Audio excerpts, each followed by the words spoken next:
Coggin, thank you for coming and hanging out with us. Not a problem. I know your time is valuable, and we appreciate you spending some of it on us. Not a problem. Not a problem. It is an honor to get to sit down with you in Walker Valley specifically, and I assume we will get to, because I want to hear you tell that Walker Valley story.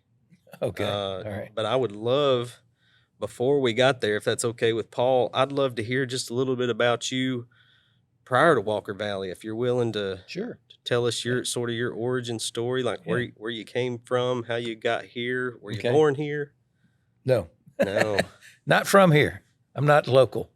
So I was born in in Nashville, Tennessee, actually a little suburb called Madison, and because that's where all the babies were born. We're in Madison, Tennessee. That's where the baby hospital was. Huh. And grew up in a little town north of Nashville called Goodlettsville. And it's known for Little League baseball, that kind of stuff. And went to school, graduated from high school there in 1973, went to school at Tennessee Tech in Cookeville. And I was working at Opryland USA before it was a theme park before it was a mall, and before it was a hotel too. Oh, yeah. And I was working there doing live entertainment. I was playing in 1977 and 78. I played in the Dixieland band there. And in 1979, I played with a group called the Shabooms, which was a 50s band. Are you going to give us a little rendition? No. So, I drummed. I was in the background. I was a drum guy. And so anyway, but, I had my hair all slicked back and all that kind of stuff, and wore black horn rim glasses, and I still had my pencil on. It sort of worked in the character, of that time. And the neatest part about that was every Wednesday that we were working, was called our long day. We spent a lot of time there because the stage behind us, which we shared, those folks were off. They didn't work on that day, and that was our long day. And the people that came out there that did some shows that day was Roy Acuff and the Smoky Mountain Boys. Get out of here. Huh.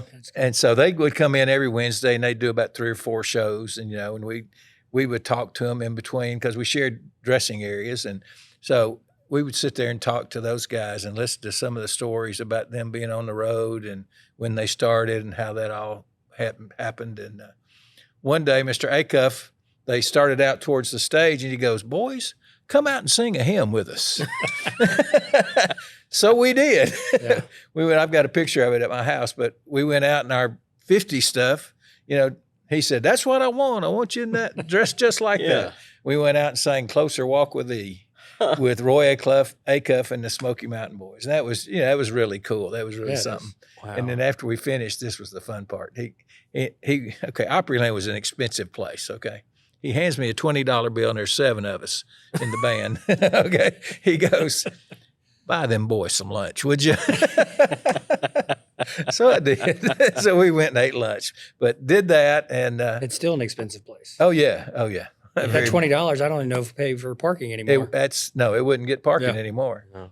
Now, hang on. I got to pause you here because I knew this would come up. If it wouldn't, I was going to bring it up, but I didn't expect it this early in the story. Okay. We got this pencil we got to talk about. Oh, okay. I got to hear where this started. In the 8th grade, I had a teacher. Well, I had 2 teachers that impressed upon me the use and need of a pencil. Okay. One was a shop teacher by the name of Mr. Chambliss. And he said, "Boys, you got to have your pencil. You got to be ready to mark. Have your pencil. You always had it ready." And he bore his right down here between his glasses and his forehead. That would kill me. Oh, I know. But that's where he wore it, and in there all the time. And my band director, high school band director, was always saying, "Get your pencil." I got tired of looking, so I just kept a pencil there, and it's been there. I've done that forever. So that didn't start as a teacher or as an administrator. No. It started as a kid. Yeah. Now, and, when I auditioned for Opryland, it's sort of funny, to that 50s band, that it fit just right, Yeah. So anyway, but and I think my cure. Oh, go ahead. Go. Nope, you go. Is that thing so much your trademark around here, especially? Yeah. Is it true that thing had a tux on at your son's wedding? He bought me a pencil. He and his now wife bought me a pencil that had a tuxedo on it. Well played. And I wore it, but it didn't fit real good. It was a little bit too heavy. But I wore it. Imagine you buy the same pencil for all these years? I did for. Okay. For, What are you buying? Well, they are called Papermate Murado Classics. Okay. And I always bought them from Joe Rogers' Office Supply. That's where I bought them. I'd buy them by the big box. Yeah. And of course, Joe Rogers has gone out of business now, but I still have some. You have a supply. I probably have about four of those single packs left. So I think my curiosity lies, what are we writing with that pencil these days? Whatever. Tell me something. Oh, well, I'll tell you what I use it for. Did you write it today? Did I write today? Write something today? Not today. I haven't yet. Okay. But I tell you what I used it for. Yeah. I had to open something for one of my grandkids, and this tears the plastic really well. It's multi-purpose. Yeah, it does. Okay. And if I've got my granddaughter, I have a granddaughter that's 3 years old, Lundy. If she's sitting in my lap, I need to reach something. That's my extension right there. And you're never without it. You've always got that thing. Yeah, I've started taking it off when I play golf because it started falling. It started falling off. I don't know if my hair's a little longer than it used to be, and I don't know what the deal is, but I figured you need your pencil. No, that Your scores are so low you don't even have to write them down. No, people won't play if you have a eraser on your pencil. They won't play with you on that. But anyway, in 1979, I finished my degree from Tennessee Tech, and it was like August the 18th. And I didn't go to graduation at Tennessee Tech because I was too cool. I was thought it was. Yeah. I was making money at Opryland, and I wanted to hang out and make money that day. So I did. I stuck around Opryland and worked, and then went back. We were off. Our day off was on Sunday.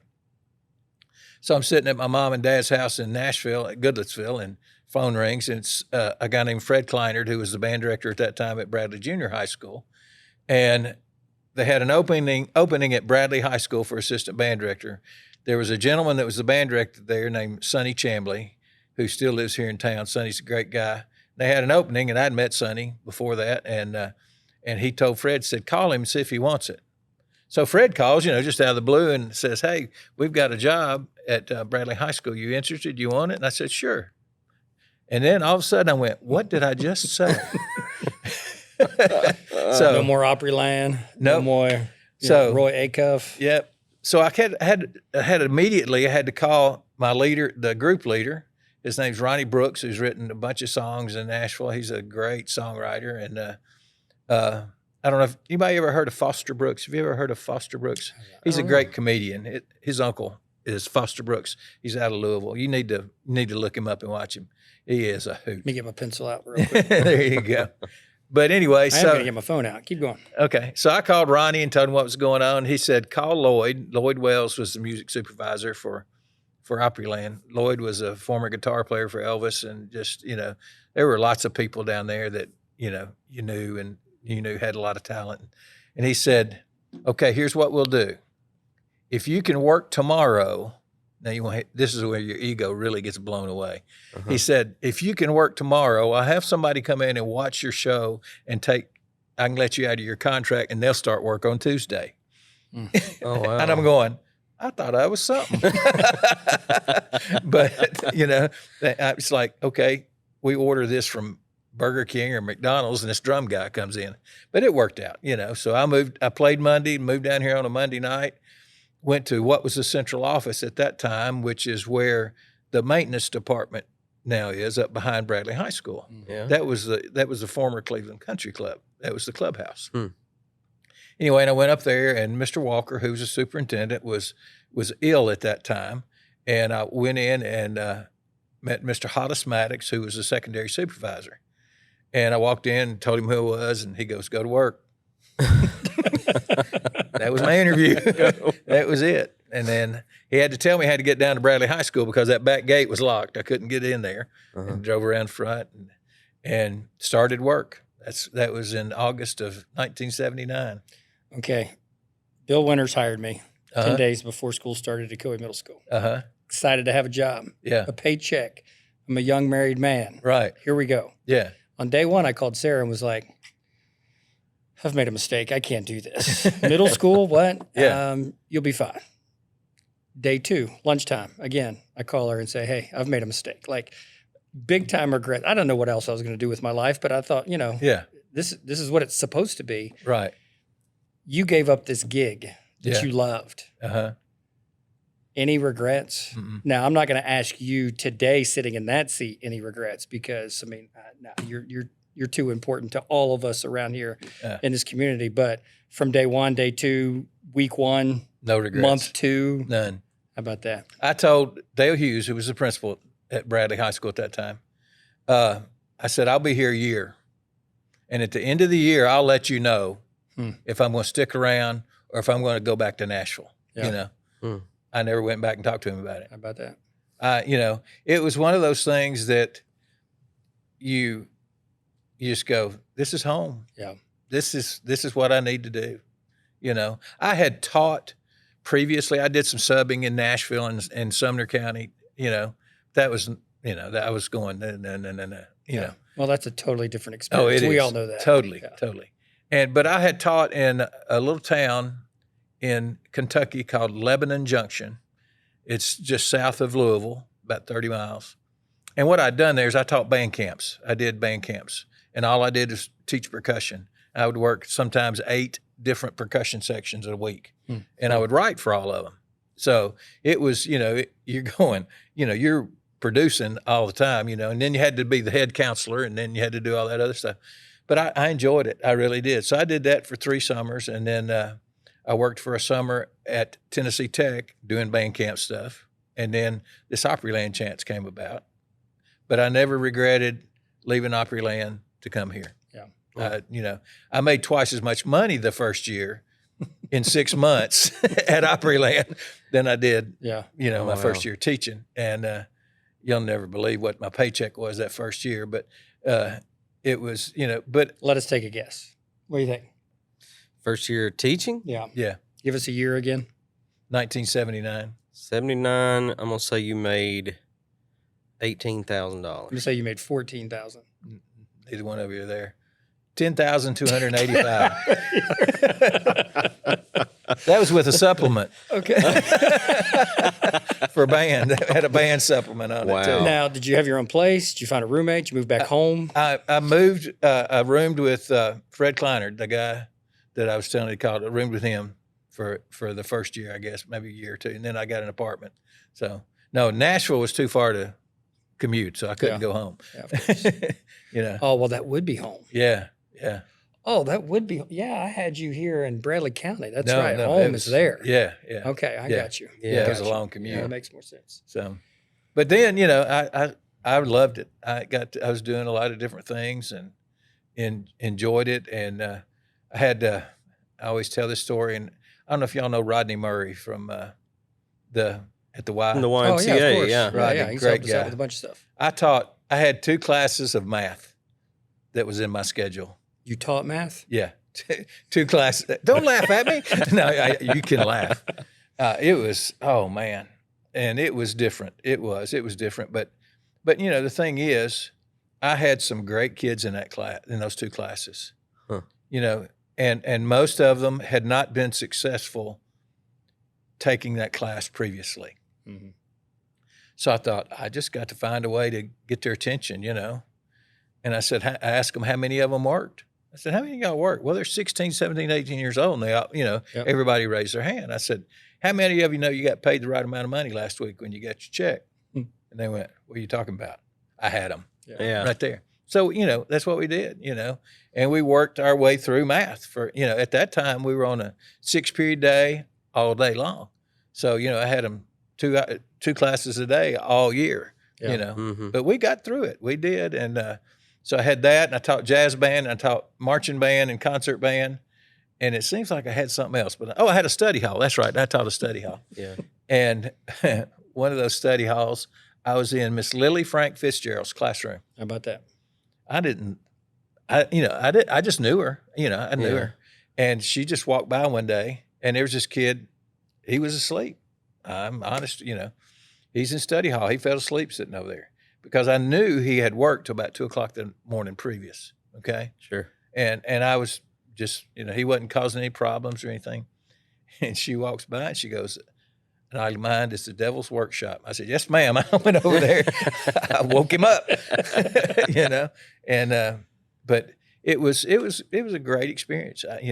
I'm glad I didn't turn around and go home. Yeah. You know, Now, you had mentioned Rodney Murray somewhere in there. Rodney was in one of my classes. Okay. Yeah. And, and Rodney was one of those kids that said, I'm going to do this. I'm going to make it happen. Mm-hmm. And he did a good job, Yeah. And I still have a good relationship with Rodney now. And that's one of the craziest things about teaching is Oh, that yeah. we can have these kids at 14, 15, 16, 17, and then all of a sudden they crash into our lives a decade later. And Yeah. some of them become friends. Oh, yeah. Yeah. Yeah. He's a great guy. Yeah. He is a great guy.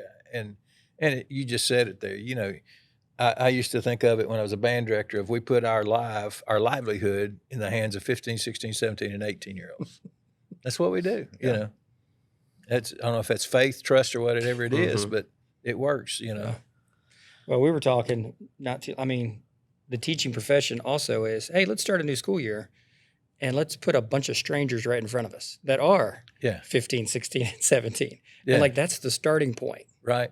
Exactly. What an awkward age, right? They're still trying to figure things out. Some of them have just entered into the rebellious stage of their life, trying to find independence.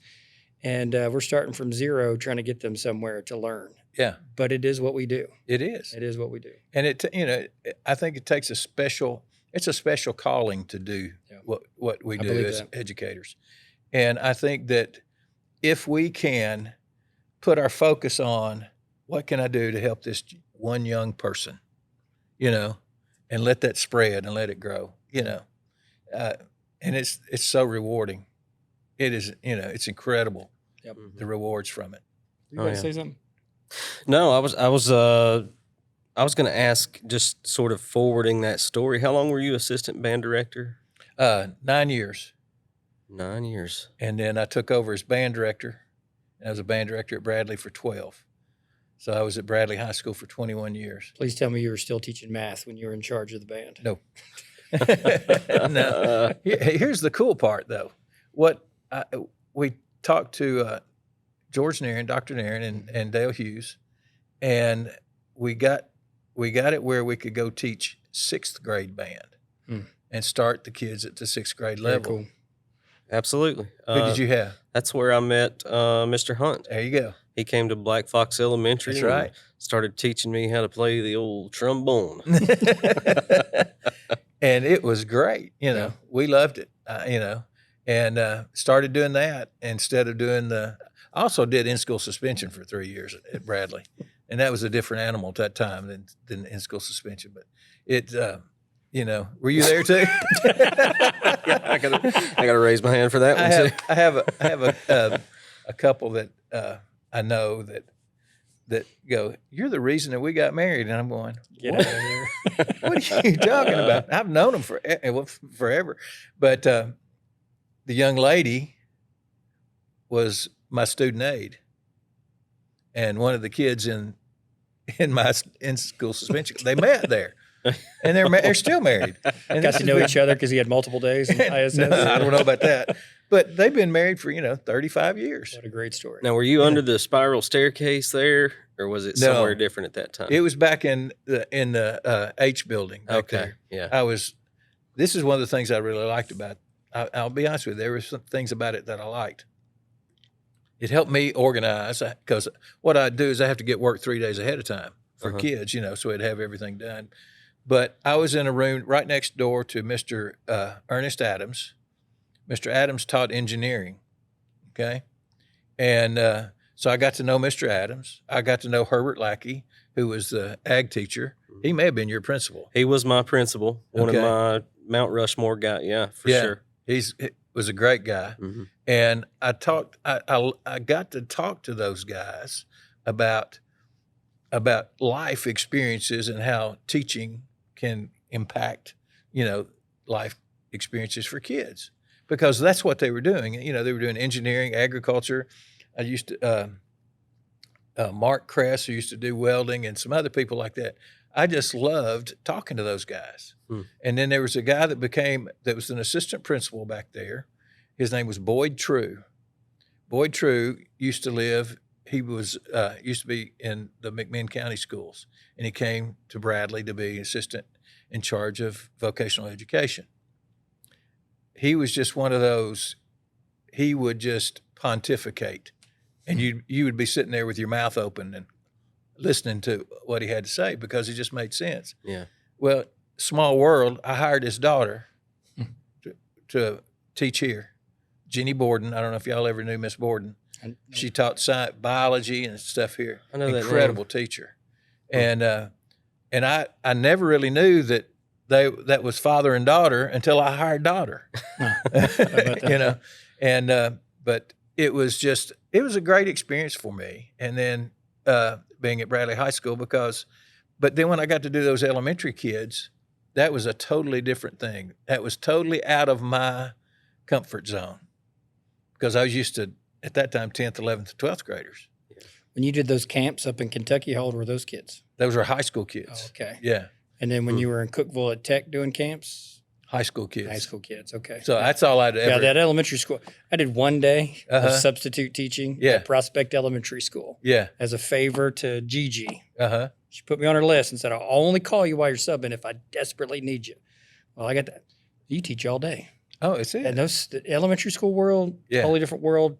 God bless those teachers. You know, Oh, yeah. Sarah has done elementary school, middle school, and high school. I don't know how she has been able to not only just survive, but excel at all three Yeah. levels. But yeah, I'm with you on that one. See, my wife taught elementary.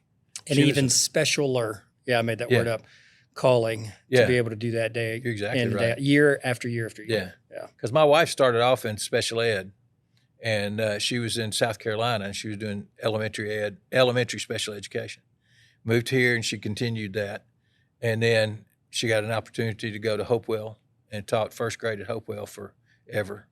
And then with Randall Ferguson and Tim Riggs, those were their principals. And then my daughter, bless her heart, I love this. My daughter teaches kindergarten at Black Fox. She's at Black Fox. Yeah. And Kim Fisher hired her. Kim hired her. But it's a special person doing elementary education. It really is. Specialer, I'll go with that. Yeah. I believe It's something else. But, you know, I always talk to our high school staff here about when I had on my mind about the last 2 weeks of high school. Just think about every year what you do the last 2 weeks. The seniors are gone, and you know, and times get a little different. You know. Yeah. And I told them, I said, guys, I need you to push till the bitter end, because I'm married to an elementary school teacher, and I know what's going on down there. You know, and we need to be about that. So Jeremy Jones just finished his first year here at Walker Valley. We were on the very last day. He said this time last year, we were doing field day at Valley View, and we had action all the way to 3 p.m. That's he was right. like, this is just, I needed to be reminded Yeah. that high school really is different. And Sarah's had this experience. This is her first year at Walker Valley, and everything does just slows down. down. Yeah, it does. Not at the elementary school. No, No. they do not slow down. Everybody's coming. There's another party. There's, Yeah. you know, just more to plan. And Oh yeah. yeah. My Wow. daughter got an award from being math teacher of the semester for this last semester. She said, and Beth Fugate walked in with Miss Elizabeth Kaler going to give me this award. I got my hair everywhere. And, you know, because she's 100 miles an hour all day long. That's right. You know, from the beginning to the end, just like you said. That's right. So, but anyway, I don't know what got us. Oh yeah, the And Miss- 6th grade elementary band. Yeah. So I was about to ask you, I can remember some of my first, probably as a kid, teenager, going to Bradley High School football games. And when halftime came, man, you see that big old crew coming down through there, and it was a spectacle. It was something else. So I was about to ask, having seen it with and without, what did that reaching down into the elementary school and sort of program building, how'd that change? How'd that, did you see that show up on the field? Yeah, it grew the numbers. It did. And here's what else it did. It helped the junior high numbers. At that time, they were junior high kids. It helped those numbers too. And it helped them because they were also a year ahead of where they were when they were getting them previously. Sure. And when I was the band director, when I started off as a band director, moving from assistant to band director, from what was then true at junior high, we were getting about 8 kids band-wise. Okay. Okay. Now, the next year after I took over was the year that those 6th graders started coming through. okay, and ended up getting about 30 to 35. 35 that already had a year in. Yes. Or already had some experience. Oh yeah. They had junior high experience and sixth grade band. So when I had those kids got to Bradley. Yeah, I see. So we had, we were only 10th, 11th, and 12th grade at that time at Bradley High School. Mm-hmm. And so, and so what happened is we would be the first 3 years, I guess, at Bradley High School. We were around 100. The first year when I took over, it was 124. It went to 150, and then it went up to about 180, and we stayed right at 180 until I left 12 years later, and not 10 years later. So, but that helped. It really did. It made a big difference. It really did. That has been some of the most fun I've had, whether I was teaching at Ocoee for 14 years or even being here. But at Ocoee, we take jump ropes and head to Michigan Avenue or Oak Grove or Black Fox or Parkview, and we just jump rope with kids. Yeah. But you would see those kids when they came to the elementary school. Yeah. We'd take chessboards and we would do the same. We go to the elementary schools. We go to North Lee, Prospect. And you'd see those kids come through your class. When you make those little connections like that. Oh, yeah. It's some of the best. I mean, you could even consider it professional development. Oh, You're getting yourself out of your comfort zone to go do this thing. Yeah. But the benefits are when those kids come see your face again and have already heard your voice. Yeah. Yeah, it just makes it even more special. Huge. When we build those huge. bridges in our community. Yeah, for sure. I'll give you an example of that. Melissa Beatty, who teaches kindergarten at Black Fox Elementary School, was one of my sixth grade band kids. Wow. And there are a ton of those in the system, and it's really neat. That's I'm just the most. Jerry and I talked about this quite a bit, and relationships are the key to education, and you have to build those those relationships educationally, like you're talking about at the beginning of the school year every year, and then in some cases at the high school level, you have to start them again in January. Yeah. But you learn how to build those relationships, and they get to know your face, they get to know your voice, and that kind of stuff, and it makes a difference. Yeah. And if you build that relationship with a kid, you can take that child where you want that child to go. Yeah. Yeah. It's all about relationships. One of the conversations that we've had before, and I know it comes up often, just kind of the circles that I run in. So those relationships with students, I mean, it's why we do what we do. Yeah. Oh, yeah. But they come and go. Mm-hmm. The relationships, and you've already alluded to this, some of those guys that you met at Bradley High School. And for me, I roamed at Ocoee for the first 12 years of my teaching career. I didn't know what it was like to have a room. Yeah. And so I was always in someone else's room. Right. But, I ended up in like the room of Archie McDaniel. Uh-huh. Remember Mr. McDaniel teaching math back in the day? Or he's my Kim Bagley. Mm-hmm. Became a great friend of mine, still is. Jason Dehart, who, that guy, just taught me so many things about teaching and writing and even beyond the classroom, that those relationships with each other and that rapport that we bring, kids even notice that. Administration appreciates that. And it really is the way that, I think people stick and stay in this profession. Mm-hmm. It's because of those relationships as well that we build. 100%. Although I'm not in education, I'm still in education. You're always in. I listen. Yeah, you don't get out. Yeah. And I'm glad I don't. Yeah. I listen to my daughter, and I listen to people talking about it, and I watch the news, and teachers are expected to be 24-hour participants in the life of a child. We can't do that. Parents have a part of it. That's right. But the thing is, I don't like to hear it when I hear people who are politicians or whatever put teachers down because something doesn't happen. Walk in the shoes of an elementary school teacher for one day. Come up here for one day. Yeah. And I'm going to say this would be one of the best places ever to go to and watch and see and hear what's going on. I believe that. I have no doubt in my mind. But go to it, see what a teacher does. Follow a teacher. And it's doubtful that if you do that, you'll have a negative comment anymore. Mm-hmm. Because teachers pour their lives into the lives of kids. Yeah, we do. You know, and it's not just opening a book; it's opening a heart, it's opening a mind, it's opening their eyes. You know, and it's just a wonderful thing. So, unless you've done it, don't be negative about it. You know what I'm saying? Yeah. I think I interrupted you again. No, you took didn't a breath. interrupt me. I was just going to let you know. So you are the band director at Bradley High School. We know what's coming, and we're about to get there. But you just mentioned relationships, so I feel like you're hitting a bullet point on my list. I was hired here in 2018. Paul, is he the principal here in 2018? He is not. He is not. He has really no reason to know me, in my mind. Walks up the first time I ever see him, says, "Hi, Matt," shakes my hand. Talks to me like we're best friends. Ain't nobody listening surprised. No, they're not. Yeah. We go out to the golf course. Hey, care if I jump in? Yeah, we play some rounds of golf together. And this he just feels like an old friend. And Mr. Coggin, I like to say that I'm a student of Dale Carnegie. I've never took a course. I've never done any of that. I've read some books and maybe a few times.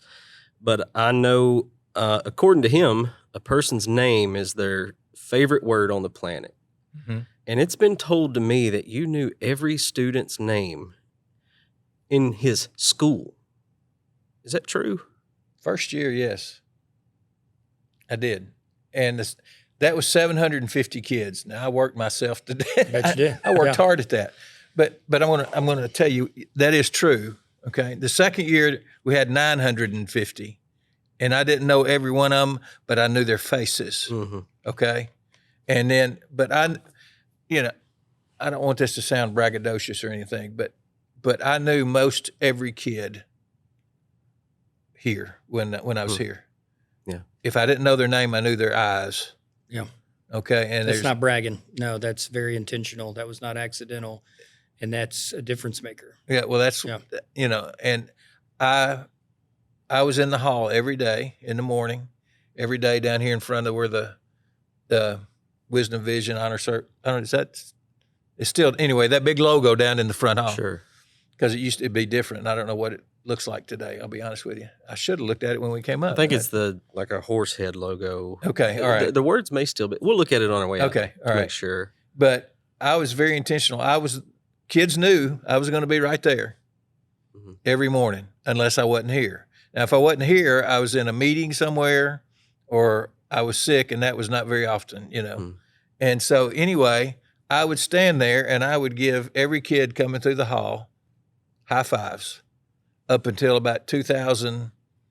I want to say it's around 2012, 2013. No, it wasn't even that late. It was maybe earlier than that, 2010. A young lady, and I was in the wrong. She was petite, very petite. And I did this. And she looked at me and she goes, "That was mean." And I went, "No, that was rude. And I'm sorry. I shouldn't have done that. That was wrong." That's when I went to fist bumps. Yeah. Because you don't, I'm not going to have to go do that up there. Yeah. I'm going to do them down here. I got you. And it's amazing how students can teach us. Oh, she taught me. We are not the teacher all the time. She taught me real quick. I learned. So, and it bothered me, and it still bothers me. That it took something like that for me to realize that I was doing that. But anyway, so when I would give them fist bumps and high fives and stuff, I'm looking them in the eye. Always. Right there. I always used to, when I was a band director, I taught you listen with your eyes. I want your eyes when I'm telling you what we're doing, And Alan Hunt worked with me at Bradley High School, and we would finish each other's sentences and all that kind. It was like that. But Alan, when we had marching band, I would put Alan. We had a big tower out in the parking lot out there, so we could see down what was going on. I'd put Alan up there, and I'd walk amongst them and help them and that kind of stuff. And Alan and I, we had 180 kids. We didn't have to yell to get them to stop. It was just, okay, stop. And they would. They would recognize our voices. Yeah. But it was not in anger, it was in instruction. That's good coaching right there. They did it. It was Alan or I. It didn't matter. But the relationship, that's part of that. You know, Ashley Fox, who is one of the best teachers we've ever known, I'm sure. She was one of those band kids I had, you know. Really? And I won't tell you a story about her, but I'll let y'all see her and she can tell you. I love Ashley, you know.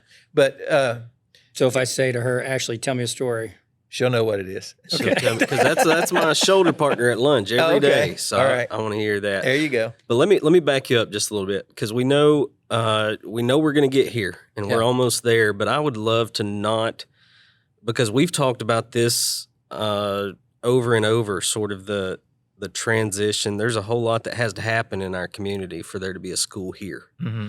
And for that band director from Goodlettsville at Bradley High School, there's going to be some transitions taking place. Will you just talk about that for a few minutes? Sure. One of those transitions was this. They started talking about building a school here, okay? Now, they bought the property in 1982, all right? Yeah. Or 80. It was either 80 or 82. I think it was 82. They bought the property from Eddie Wilson, who lived right over there. And so when all this started, you know, they started talking about planning and all that kind of stuff. Well, what they did, Community Tectonics was the architect. And when they started talking about building a school, they let every secondary teacher have an opportunity to have input. Pardon me. So, and they wanted you to have input in your area. So, of course, I spoke about, you know, I went in there and talked about what we needed to do with the fine arts and, you know, and that kind of stuff. And so it started that way, you know.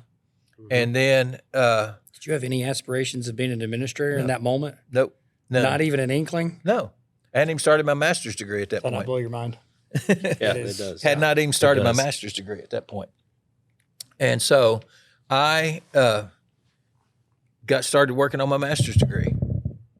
And there was a cohort of us, Kim Fisher being one. Okay. Was in there. Alan Hunt was in there. Gentleman used to be at Bradley Junior High, Briggs Smith. Remember Briggs? Briggs Smith. I know that name like technical I know. stuff, and he became CTE. He was pre Arlette. Arlette. Uh-huh. Okay. And then I know his face. And Dale Woodard. Yeah. Steve Montgomery, and a bunch of us were in this cohort working on our master's degree through UTC. And so as I was doing it, I'm being honest here, I was thinking pay raise, you know. That's what I was looking at. Because I was a dad with 2 kids. I hear you. You know, Yeah. I was trying to do whatever I could do. Was it in administration? Is that what y'all were working on? Yeah. Working on administration supervision. And Dr. Rick Denning was one of our teachers. Dr. Denning used to be superintendent of schools for Cleveland City. And I like Dr. Denning, don't get me wrong here. He had a habit of saying, our brethren in Bradley County don't have it as good as our folks in Cleveland City.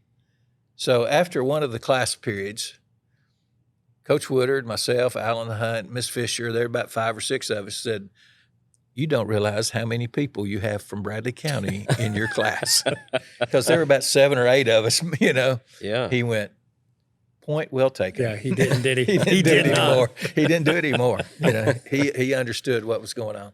But anyway, so I really started getting into this administration thing when I was working on my master's degree. I thought, this is really good. I'm liking this stuff. And they were doing the groundbreaking here. It was in May of 1999. I was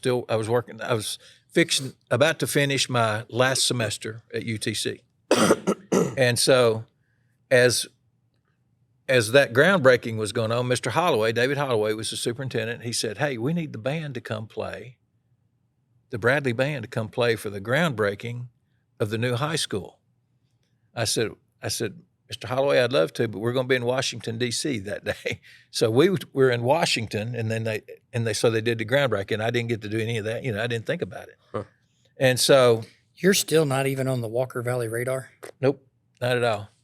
Not at all. So did they just they just hadn't filled a role yet, or? They had not decided when it was going to become, when it was going to happen. Okay. Okay? Yeah. So I finished my degree in May of 1999, and just prior to that, Kim Fisher and I were sitting in one of our classes, and she said, "You need to think about going into administration at the high school level." I said, "You're crazy. There's no way that I could do that. I could not."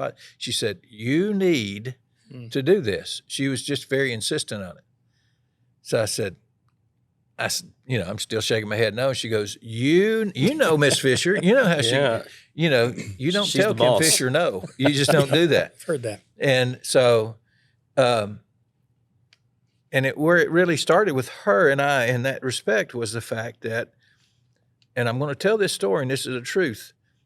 The graduation rate for Bradley County Schools was the dropout rate was 30%.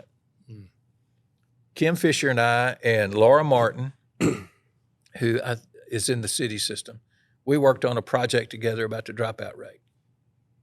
And that really hit me.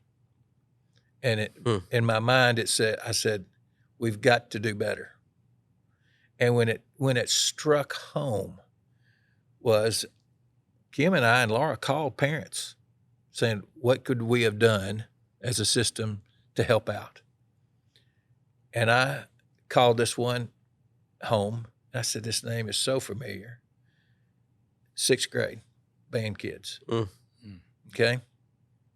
Had them at Blue Springs when Blue Springs School was there. And this voice on the other end goes, Mr. Coggin, I have been waiting for somebody to call so I could talk to them about my 2 daughters who have both dropped out of school and what could be helped. And she told me who she was, and I'm just, my mouth is on the floor at this point in time. And that was the thing that triggered, we can do something. Yeah. That was when it really, really hit. And as simple as a phone call, that means there's a relationship problem that we have to work on. We have to do it. Well, we have worked on it. You said 70%. In Bradley County, it's now well over 90%. It's 98%. Yeah. Yeah. Tell me, we're jumping ahead here, but let's just speak to this. What has happened in the last 25 years in this county that has really made that much of a difference? Relationships, period. And it's not only at the high school level that it's happening. That's right. It's happening at the middle schools. You've been talking about it. You're Mr. Relationship at Ocoee Middle School. Yeah. Really, and I'm being serious. Yeah. And that is happening at the middle schools. That's happening at the elementary schools. That's what makes the difference. They're kids. They're just young. They're younger than us, but they're humans. And you have to teach them and treat them like real people. So what has the central office done that's been so intentional? What has administration done that's been so intentional? I could speak to what we as teachers are, but have we had initiatives that I just can't put a name on right now? Or that's a huge difference. I'm working on my EDS right now in curriculum and instruction. So I'm in these conversations all the time. Yeah. But for you to say that, and I started here in 2003. So that's just a couple years after you're alluding to this first phone call for you in 99. Mm-hmm. Can you speak to that? I just, it's just. Can you think of anything or recall anything? Something you did mean intentionally? Some one thing? Yeah, intentional. Yeah, every time we had a faculty meeting, that's what we talked about. Yeah, we did that. Relationships. That was first. We're going to get them here. We're going to make it happen. Showing up, attendance. Yep, and you put people in like attendance, for example. You put somebody like a Sandra Cretton. Yeah. Who builds that relationship with a mom and her dad. Yep. On the phone and says, hey, we need to do so-and-so, Mm-hmm. You put people in the guidance department like Dana McClanahan and Richard Jackson and Kathy Lane and Katie Del Bonis and Sandy Akiona and those people and the people that are there now. There's the answer. Your answer. Well, let me throw out something else. Those people. Because Paul, when I left the county schools, I was gone for a lot of years, and then when I came back as an SRO, I would hear about iLabs and credit recovery, and this was a new concept to me. I didn't know what that was. Yeah. Even when I was in school, if you failed a class, you just failed a class. You either retake the class or you just fail that class. I think that's been a big part, because what would happen is a kid has a semester where they flunk 3 classes. Well, they do that one more time, they're beyond. Now you're looking at putting them in a GED program. You're looking at how can we get them across the stage with something. Yeah, it might not be a high school diploma, but like that. I mean, that was real. But GED didn't count as a graduation. No. That was not a graduate. Yeah. That still counted as a dropout. Right, but that's where you went when you got too far behind to catch exactly. up. Right. There's no lab I can go to and make up a credit. Yeah. Yeah. And I guess this just speaks to my teacher normal, because as a young teacher, these things were being put into place, I guess, near the beginning of all this. And we had, the Bill Winters that first 3 years that I was at Ocoee, who was he was all about relationships and making sure those connections were being made with us and us to the kids and to parents, and making every parent-teacher conference something that mattered, something that was significant, something that was intentional. Had purpose. Yeah. Yeah. And that was the thing about the relationship aspect, is it was purposeful. Yeah. Mm-hmm. And to see Ron Spangler, I mean, he was probably the best of all these 24 years. In crisis, that guy he just knew what to say, what to do, or what not to say, or what not to do. Yeah. And he's also a guy that if you were walking down the hallway and you're about to pass each other as a teacher to my principal, he might not say hi. Yeah. I mean, he wasn't rude. What I found out years later is just like there's always something running in his head. Yes. Yeah. I mean, he had a destination. Yeah, exactly. But like in crisis, everything slowed for him. Yeah. And everybody else was frantic, or the unknown, or just the tragedies that inevitably hit when you're in this people business. He was so good at that. Yeah, I've just been surrounded by a whole lot of people that just knew how to take care of people. And and that's what it is. It's and I know you guys are Bible people. What does it say we're supposed to do? We're supposed to love one another. That's right. And that's what you do with kids. Yeah. And you do it with the adults. Adults hurt sometimes too. Mm-hmm. I know I had people in my office would come in and say, Can we just talk for a few minutes, Close the door, and they'd cry. Then they'd take their handkerchief out of their pocket and they'd wipe their eyes and they'd go on. Yeah. It was men as well as, Yep. It wasn't just But that meant your door was open. Oh, yeah. And that testifies to the love that you were, pouring out in these hallways. I felt uncomfortable if my door was closed. The only time I felt, if I was doing interviews or I was having one of those conversations, but otherwise, if it was closed, something was wrong. Yeah. I didn't like that, Mm-hmm. So, but I appreciate that. But it's just, when you work with people, you got to care about people. And when you work with kids, you got to care about kids. And you got to care about their parents too. Yeah, you do. Mm-hmm. I always had this thing in my mind. It's a triangle, equilateral triangle. It was parents, students, staff. You all work together, because if one part falls off, you don't have it anymore. Yeah. So it all works together. Did you learn that triangle teaching math way back in the day? I guess I was. Where that was? All right, we have got to get to this place, because you've already blown my mind that you were not even like, where are you? When are you going to become principal, or even just be considered to be principal? Well, that summer of '99, after listening to Kim, I interviewed for a position at Charleston School, is what it was called then. K-12. K-12, unit school is what they call those. And I interviewed for the job, and Mr. Holloway asked me a question. At the end of the interview, he goes, if you get this job and we open the Walker Valley job, are you going to apply for that job? I said, yes, sir, I would. He goes, okay, thank you.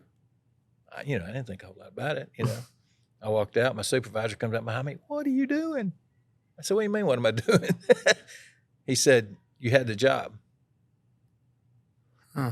I've not told this but once or twice. Give me some more insight to that. Well, they were going to hire me to be the principal at Charleston until I said, no, I would interview for Walker Valley. But you would have just stayed and been the K6 principal once Walker Valley opened? K8? But that's not what I wanted. Yeah. In my mind. But that's what he wanted for you to be. Yeah. He wanted me to say that. And so I you knew what that. you were saying. Yeah. When you said I yes knew to what I Walker was Valley. saying. I was just being honest, you know. Yeah. And that's what I told him. I said, I was just being honest about it. Yeah. You know, at that point, I started having that bug about, because of the dropout thing. Yeah. We can do better. Yeah. That's, you know, and so, and then we interviewed with a team for this job. I think there were 9 people that interviewed, but I'm not sure. Hang on. So you didn't go to Charleston? I did later as an assistant. Okay, keep going. I'm all right. Sorry. That's all right. I did later as an assistant. Who ended up getting that job? If you hadn't asked me, I could have told you. I worked with her. Kathy, she went to the city. Oh, wonderful, wonderful, wonderful lady. Kathy. It'll come to you. It'll hit me in a little bit. Yeah. But so I interviewed for the Walker Valley job. And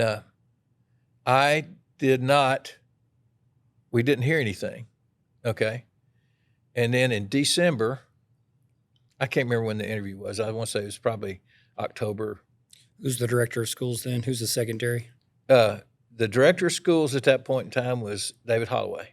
Okay. He was the superintendent of schools. Yep. That was before it became director of schools. Okay. And then who was our secondary supervisor? Randall Ferguson. Okay. Yeah. Great guy. Great guy. So anyway, went through the interview process and hadn't heard anything. So I figured, you know, I'm just, you know, I thought maybe I put myself in a good spot to be the band director, or maybe I put myself in a good spot to be an assistant principal or something, you know, by doing that interview. So then on December the 9th, I think it was, maybe the 10th of that year, John Driver, who was the principal at Bradley High School at that time, calls me up to the office and he says, "Hey, you need to be at the school board today at 5:30. I said, "Okay, what's going on?" He goes, "They're doing the final interview for Walker Valley." I said, "Oh, okay." I said, "Isn't there a board meeting tonight?" "Yeah, and they're going to announce it." Oh my word! So there are 2 people. That is me and another gentleman, and so went through the interview. Are we allowed to know who that other gentleman was? No, I'm not going to. Okay, fair enough. And I tried, Matt. No, I get it. But went through the interview process and everything, and about 10 minutes till 7, I'm standing out on the front sidewalk there in front of the Board of Education talking to the other gentleman. Mr. Holloway walks out and puts his hand on my shoulder, and I thought, well, there's a kiss of death on the shoulder. You know, he looks at us and he goes, "Mr. Coggin's going to be the principal at Walker Valley High School." And I went, "What?" I was just thinking, you know, it was just very surreal at that point in time. So we went back into the meeting, you know, and they announced it. And I'm just sitting there. I've got all these things running through my mind. Okay. First of all, I got to get a hold of my wife who wasn't there. I got to get a hold of so she can talk to my son and to my daughter, you know. How old are your kids at this time? My Andrew was in the 8th grade. Yeah. Katie was in the 6th grade. Yeah. And she was at Hopewell, and he was at Bradley Junior High. So finally got a hold of my wife. She was at a basketball game at Michigan Avenue with my daughter, who played for Hopewell. My daughter was mad as a hornet. That you became principal? Yeah, because I was not going to be her band director. Okay, but she got over it after a while. You know, she got over it. But so anyway, and then so Steve Bivens. I don't know if y'all remember Steve Bivens, who was on the school board. Steve was just a great educational man. He just was all about public education. He was all about it. And so they were talking about the school design. And he goes, "Mr. Coggin, what do you think?" And I'm sitting back here going, and I looked up, and it was about the way the classrooms look. They were trying to decide if the classrooms were going to be what I would call basic B-flat classrooms, square or rectangular classrooms, or the triangular shape that they were in. I said, to me, I think we need to go with the triangular shape, because a teacher goes in that room, they're out of their comfort zone right away. It's different. It's not what they're used to. And it makes them think about what they have to do with the way the classroom is set up. We do. Yeah. Mission accomplished. Yeah. B107, January 2018. I walk into the triangle classroom and I'm like, all right, hang on a second. Yeah. Here. How does this work? Yeah. And that's how they came about. Huh. But that was that night. And the school board meeting started at 7:00. It ended that night at 11:30. Wow. Randall Ferguson wanted to talk after that. So we sat in his office and talked. And I don't remember if it's probably 12:30, 1:00, Next morning I got up, I went to Bradley High School, asked Mr. Driver to make an announcement. I needed to talk to the band. He goes, okay. So all the band kids came to the band room. Everyone knew it. Every one of them knew it already. Oh, wow. Kids, you'll be surprised. Well, y'all wouldn't be surprised because you've been Not at much it long anymore. Yeah. Not Yeah. much anymore. They must have been on the AOL Instant Messenger or something. That night. It was called the chain, Yeah. the phone chain. That one would call each other, Yeah. and they knew, right away that morning what was going on. And that was difficult for me to do, But see, the plan was at that point in time that I was going to be there until the end of the school year. Yeah. That was what was going to happen. Mm-hmm. Now, was Alan your assistant at Bradley? Not at that time. Okay. Okay, he had been the 10 years previous. Yeah. And what had happened, there was a person that came in. Joel Tillman was the band director at Bradley Junior High for those 10 years. Joel was incredible, great teacher. And he and his wife moved to Knoxville. She took a job at a church in Knoxville. So they moved up there. We found somebody that we thought was going to be the right person to come in there, tore it up in a heartbeat, and just all that work that had been going on for 20-something years just went whoosh. And Mr. Hunt's son was in that program. My son was in that program. When they're ready to quit, we knew something was wrong. Wow. Yeah. So anyway, she was not, she didn't work there anymore. And after that, so Alan and I talked about, this is before we even thought about the principal thing. Mm-hmm. Alan and I talked about it, and Alan and I said, you've got to go back and build that program. So he did. And he started building it right back and made a ton of difference with it. Yeah. Alan is a Pied Piper. Mm. He and Melanie Orrin are two Yep. Pied Pipers, and you've got that going on down here now with Tanner and Joey and Isaac. You got three Pied Pipers, Right. and then you've got Tristan across the hall. Yeah. The same thing. They build lives with what they do. They do. Yeah. So 25 Alan years. was, Said 25 years yeah. to have some turnover, but have that not only sustained, but just continually It's just accelerate. And I'm right there on that corner. Yeah. Right. I've watched this happen. Yeah. I don't watch accidentally. I make sure that I keep my eyes on them because what they're doing it's just special, and we can learn from it for sure. Oh yeah. And so there are people in this building that everybody can learn from. You think about the Lauren Lindberghs and the April Richards. You think about the Mike Turners. Those kind of people you can learn something from. You really can. Everybody can. So anyway, on that Friday morning after I got through. Pardon me. After I got through talking to the band, I'd already called my 4 elementary schools: Oak Grove, Michigan Avenue, Waterville, and Blue Springs, and told them that I wouldn't be there that day. And I knew I wouldn't be at Bradley, so I'd already gotten a sub to come to Bradley and do that. And I came up here. I drove up here, and there was a same driveway area. It was just, there's some gravel around here. Pulled up to the front, and there was a supervisor's trailer down there down near the fence, and there was nothing but this shape of concrete and pipe sticking out. Huh. And so I drove around, looked around, drove up around back. There was nothing up there except the flat area where the football field is. Where the roads cut? Nope. No. Okay. Not back up through there. They weren't cut yet. Yeah. But all that was leveled off. So what they did is they took dirt from here, pushed it up there. Okay, moved it up that way, so that you would have this level in the back and then down. So it's just, you know, and so that was my introduction. And so I just started. I learned how to read blueprints. I learned how to ton of stuff, you know, just to know what I was trying to get into a little bit. Had the date been thrown out that this is opening fall 2001? Yep. Okay. This was December 1999. So we had a year and a half. You knew you had 3 semesters. Yeah. And so about January 14th or 15th, Mr. Holloway calls me down to the central office. This is how I got to Charleston. Keith Beatty, Miss Beatty, the school board member, her husband was Keith Beatty. Keith was sick. He had an aneurysm. David Holloway said, I need you to go, because they needed somebody now. I said, as long as I can do 4th period band. He said, okay, we can make that happen. So I'd come to Charleston, 7 o'clock in the morning. I'd work at Charleston.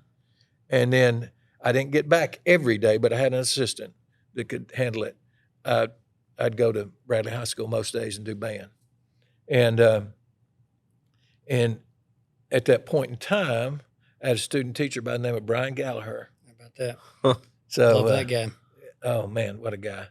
See, I'd had him as a student, then I had him as a student teacher, and then I knew him as a colleague because of Ocoee Middle School, Sure. and here he was a good connection.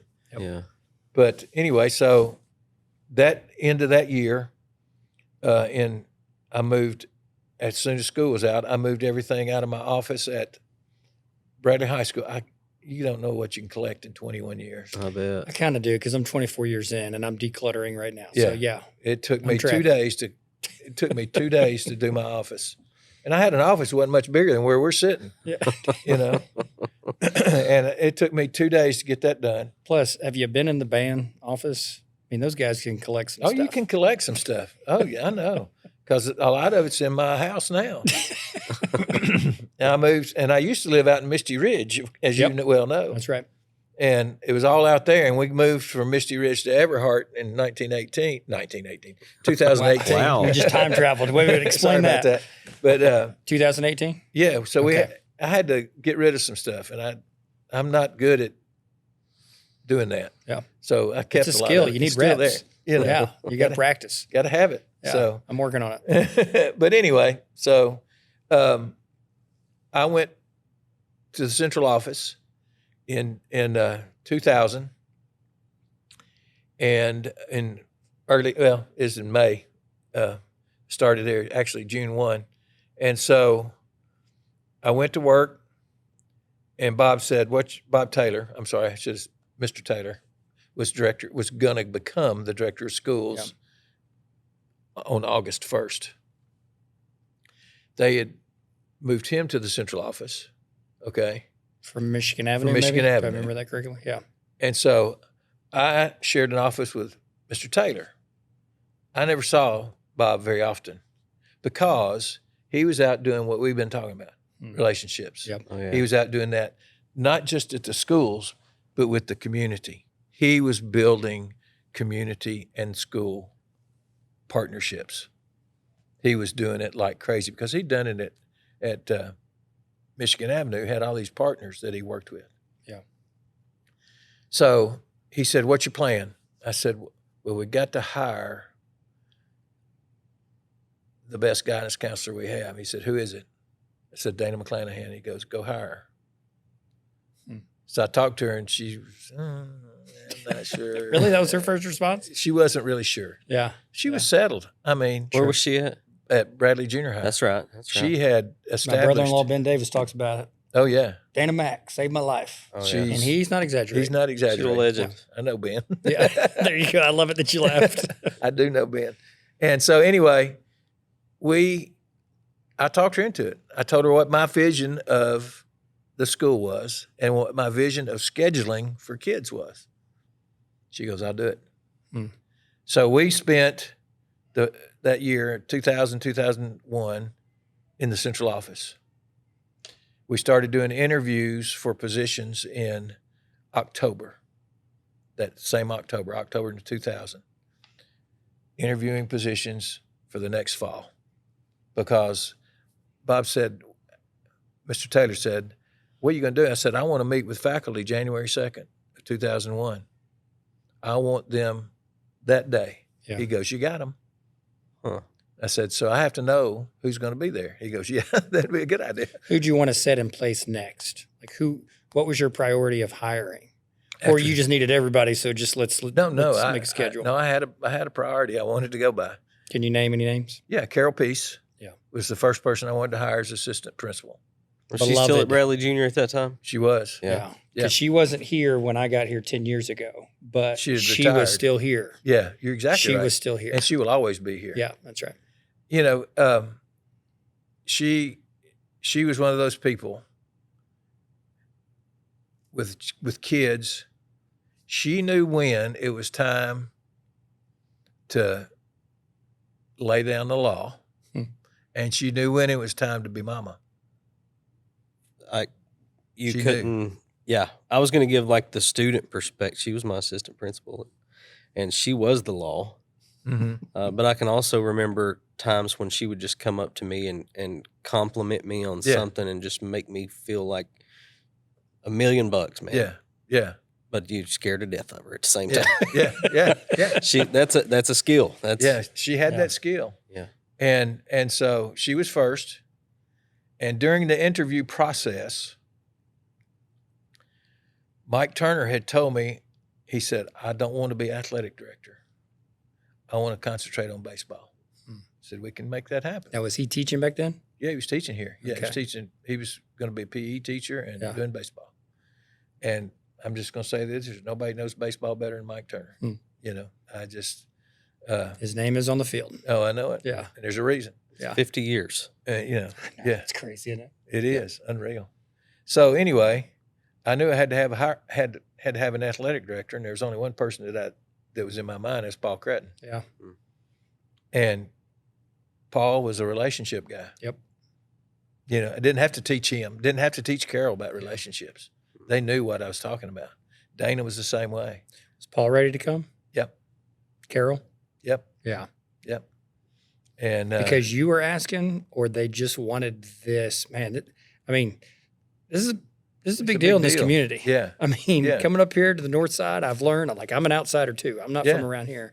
But you learn things along the way that, you know, if you can get people to talking a little bit, like, what in the world is it? What we need another school for up here? Yeah. But you become that face and that voice, and these people that you're talking about right now, I mean, they're still bedrocks in our community for sure. You know, and it's people that came here. I knew that I was getting the faculty from Charleston. Okay. That was told to you? Yeah. That was That's just the way it is. They still did interviews. I still had them do interviews. And why did I do that? Because I wanted them to be a part of the process. Yeah, sure. I wanted them to know that I wanted them here because we'd gone through the process of the interview. Yeah. And I wanted you here. It's not because you've just been thrown over here. I want you here. That's good. Anybody not come up here? Yeah. Yeah. And that happened on January 2nd, 2000. Did they go to Bradley and fill spots, or they go somewhere else? They went both. Yeah. They didn't go to Bradley, no. They didn't go to Bradley. They went to, some moved to McMinn County, and some taught middle school. Yeah. You know, and that kind of stuff. Did Charleston go K6? K5. K5 because the middle, Ocoee. Yeah. Okay. Yeah, because that transition there. Yeah. Yeah. And that was hard on those kids too, because they're going from, you know, a home base of Charleston that was 390 kids to that. That you knew as a kindergartner. Yeah. This is my school. Yeah. Where I'm going to graduate from. Yeah. Yeah. A true community school. Exactly. Yeah. And so, you know, there was all this, you know, everybody was sort of concerned about everything that was going on. And so, you know, what we had to do is we had to show them what we were going to be and what I had in my mind and so what we did is we did information sessions at Cleveland State. We started in February of 2001 and said, this is who Walker Valley is going to be. And the first thing I saw, and I used this when I talked, you heard it when I talked to Circle of Champions. There was a kid that came to school here And on the back bumper of his Bronco, there was a bumper sticker that said, "Parents, be careful how you treat your children. They will choose your nursing home someday." And at first I thought, that's funny. And then I went, that ain't funny. Still kind of funny though. So I changed it. It is. But I changed it in my mind to be careful how we educate our children, because they will be working in those nursing homes someday. Yeah. My educational focus, I was thinking about math. That's where I was. I was thinking about that stuff. But the CTE thing really hit home with me right then. We have got to make sure that CTE is included in all the institutional and instructional parts of what we do as a school. It can't be a separate entity. It has to be here. They have to be a part of what we're doing. And they had to go through the interviews just like everybody else did. But the people that we started with, a guy named Todd Nelson, I don't know if Todd's he taught engineering and stuff like that here. And great. I had him in band at Bradley High School. He taught here. Gary Job, who had been a 6th grade teacher at Oak Grove. And then he went to Truett Junior High for just a little while. Came up here and taught. He's just a genius. Just a great teacher. And I can't remember everybody. Josh Guthrie taught agriculture. He owns the corn maze up in Riceville. Okay. That's Josh Guthrie, he taught ag. Huh. And then Dean Anderson did what you do. Criminal justice, yeah. And I can't remember who all of them were. I'd have to look at a yearbook. But they just did this. They wanted to be a part of it. Didn't want it to be separate and apart. They wanted to be a part. Yeah. So it really, that part worked out for us. But we did what we did at Cleveland State with those informational programs. We showed them what we were going to do schedule-wise. This was a thing in my mind, and it started with driver's ed. And here's why it started with driver's ed. When I was teaching, doing in-school suspension, driver's ed was a semester course. They had them an hour every day. And the last 5 weeks of driver's ed, they were all done. So what were they doing? Ooh, I was getting some of them kids in school suspension. Yeah. So I was seeing that. I said, we can't do that with driver's ed. We got to have a schedule where we can take driver's ed, make it 90 minutes a day for the first half of the semester. They can get through, get all their hours done, and then they can back it up with something else and make that happen. Dana's a genius. I told her what I wanted to see happen. Yeah. She made it happen. She put it all together. The master schedule is a monster. Oh, yeah. It's incredible. And it's incredible. Taming that beast every single year. Yeah. And so we made that we called those flex classes. Mm-hmm. And it worked, You'd have some PE stuff that did that with some of the driver's ed and all that kind of stuff. We did that stuff, And then we had those, we did all just sorts of different stuff like that, So what it did, here's the biggest reason we did that kind of stuff. It gave kids an opportunity to take things they wouldn't get to take otherwise. Yeah. All right, I'm going to ask you a question. This may seem random, but it's not, because I've had too many throughout the years being here. Why did Walker Valley and still don't have cosmetology? Why is that? Bradley has it. Cleveland has it. I'm just parroting what these young people have asked me to do. I know the answer. Yeah. Is this. When you do surveys and you find out why people take a class, this is one of them. And it's so I can learn how to fix my hair. When you're doing CT, you got things you have to do. You got qualifications that you have to make and meet and that kind of stuff. That bothered me that I was hearing that from kids. Yeah. But the other thing was the state of Tennessee Department of Education said you got too many kids in Bradley County getting cosmetology degrees. You already had the answer. That was an easy one then. So, yeah. Yeah. And so, we hired, people to do technology things like Alan Bivens and others like that. And that, that we could see where it was going. We still did home ec. It wasn't called home ec. It was called, I forgot what it's called now. Anyway, I forgot too. But we did that. But that bloomed into from two home ec teachers to the teacher program that's here now. Yep. And that kind of stuff. Yeah. You know. So what's happened at Walker Valley has we've always been flexible in doing things that need to be done. We were doing financial planning before anybody else was doing financial planning. Essential. Yep. And the story behind that is when I was teaching band at Michigan Avenue, I heard two teachers talking, and one of them said to the other one, "I can't believe the bank told me I didn't have any money. I still have checks." Okay. These are grown people. Yeah, these are grown people. One of them was not one of them was an assistant. And I went, that does not excuse it. no, it doesn't. No. But I'm just clarifying. But you know. Yeah, no. I'm with And you. then I went, I'm with you. we've got to do something Yeah. like that. Yeah. So now I know every year now, or at least bi-yearly, we do a comprehensive local needs assessment where the state gives us, we work with the state on data of what industries are needing this and that. So even back then, you're looking at those kind of numbers and just cosmetology is not popping off there. For you. Right. Okay. And you know, and I'm thinking we're going to train kids to go to work in jobs that don't exist. So, you know, they're 20 years down the road. So we got to get their minds going instead of saying, I'm going to take auto mechanics and you know, there's nothing wrong with that. Sure. You know, but my thought was career. It wasn't called career and technical education at that time. Mm-hmm. Okay. You just wanted to provide opportunities. Exactly. Yeah. And opportunities for kids to do, you know, the stuff that Mr. Evers is doing, Scott Webb was doing, those kind of things. Make those things move forward so kids have opportunities to explore and find out who they want to be, you know. Because if you get locked into something, if you get locked in this, and I'll talk about academies in a minute, but if you get locked in, you don't get to see this. You've got, you know, so I wanted them to see this, all this stuff, and be, you know, I wanted them to get out there and have an adventure into what was going on.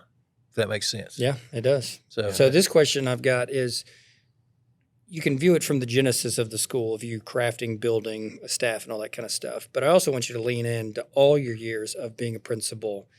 Like, how much did you lean into teachers as leaders? Because not every teacher is going to be an administrator. Right. But they sure can see with administrative eyes. Exactly. They can cast a vision.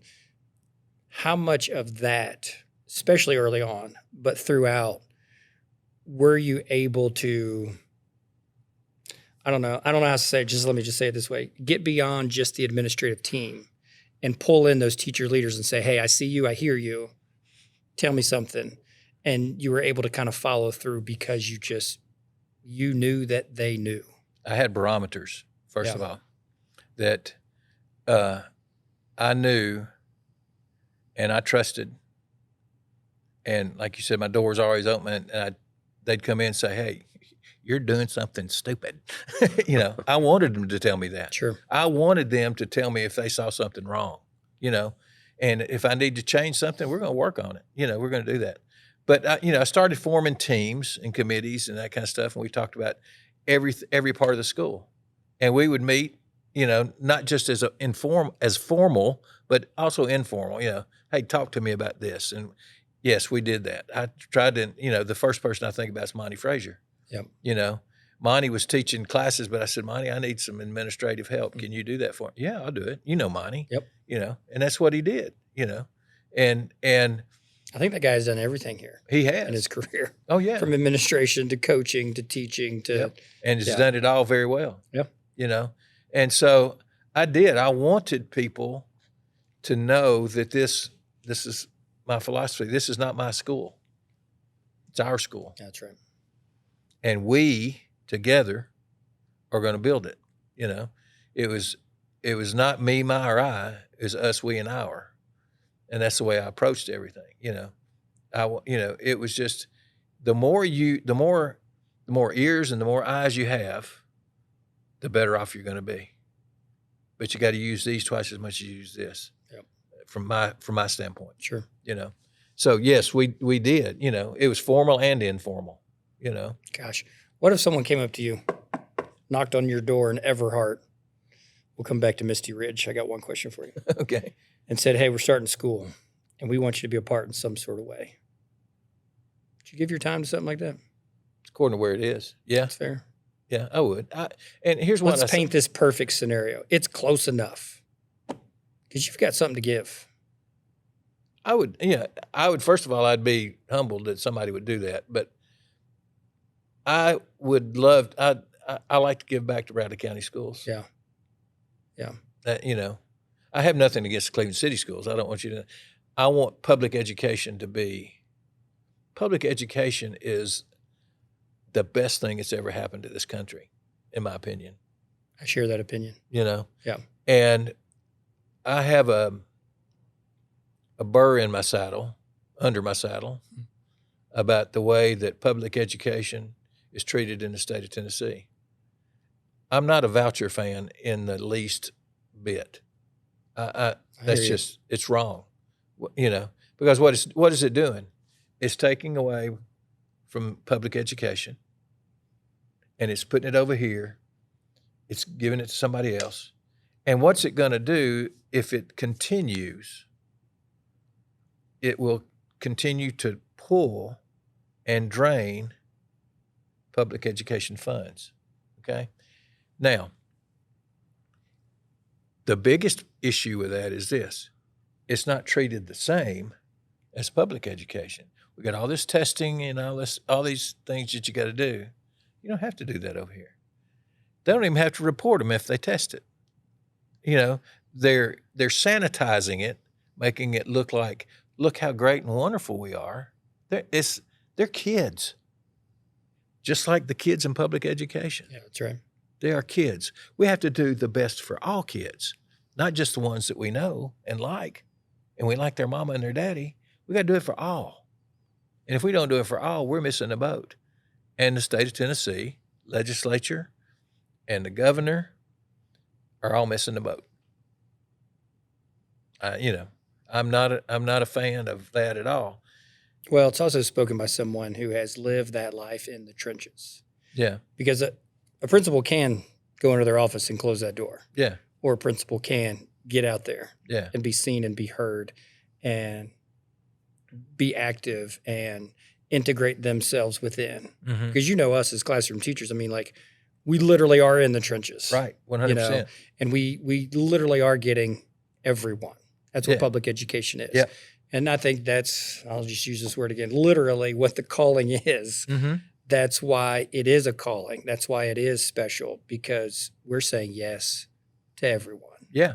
And man, that's, in one way, that's impossible.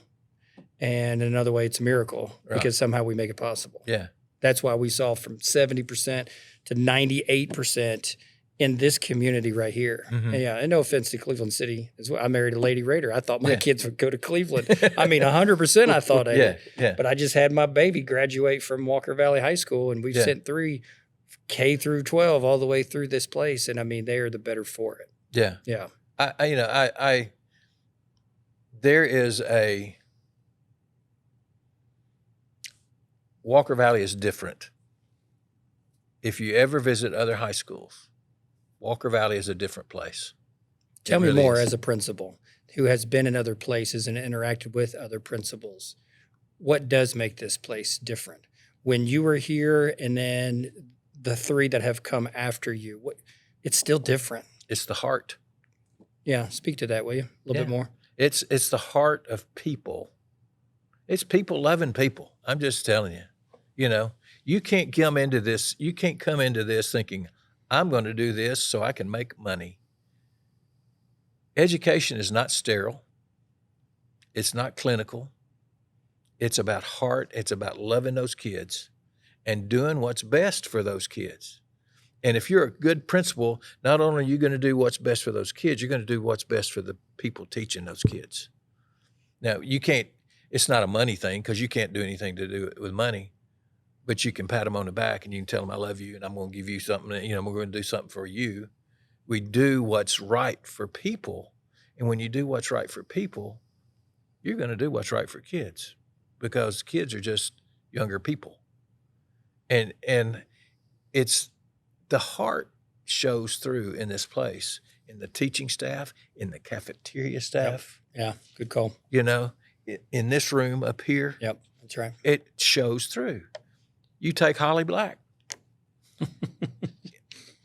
I'm telling you. Yeah. Incredible human being, you know.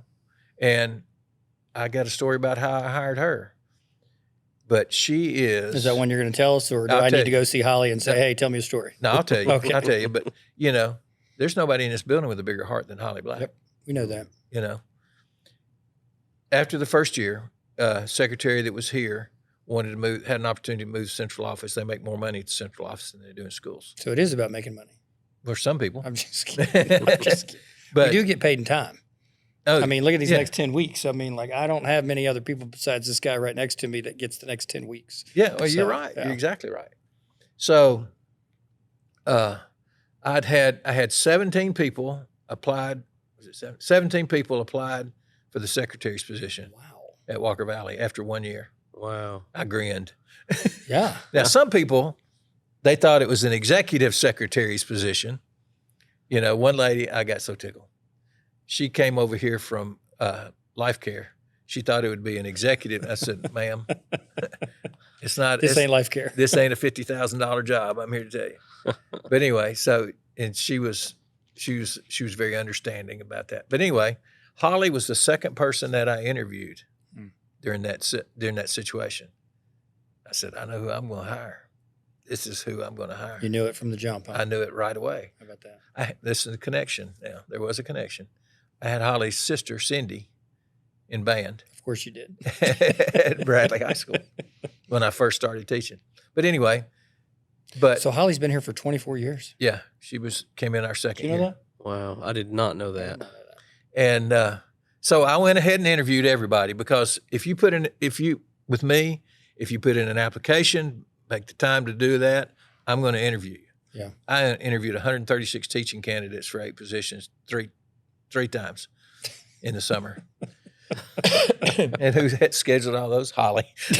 Wow. But anyway, I just felt one more time. Hold on, let me ask this question, because I not only teach here, but I teach part-time over at Lee, and I'm hanging out with pre-service teachers and first-year teachers. Okay. So for me to hear you say that, I'll say for them, thank you, because they've done that work. Yeah. But tell me one more reason why.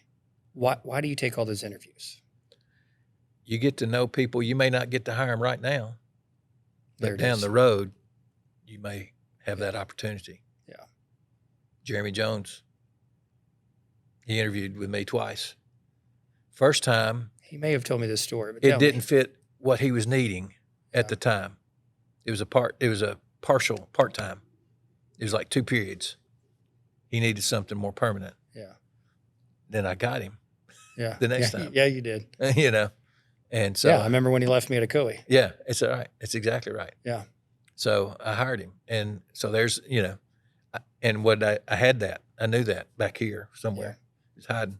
But you probably wrote it down. I probably did with my pencil. Yeah. But with Holly, like I said, she was the second person I interviewed. I did all the interviews. I called Holly at the end of all those interviews. I said, Miss Black, we would love for you to come to Walker Valley and work with us. I think I'm going to stay where I am. I fell out on the floor, you know. I said, okay. Well, there was a parent volunteer that was working at the desk. Name's Denise Sora. Denise's brother was the director of schools for McMinn County. So the director of schools for McMinn County had 2 nephews down here going to school, and they lived in McMinn County.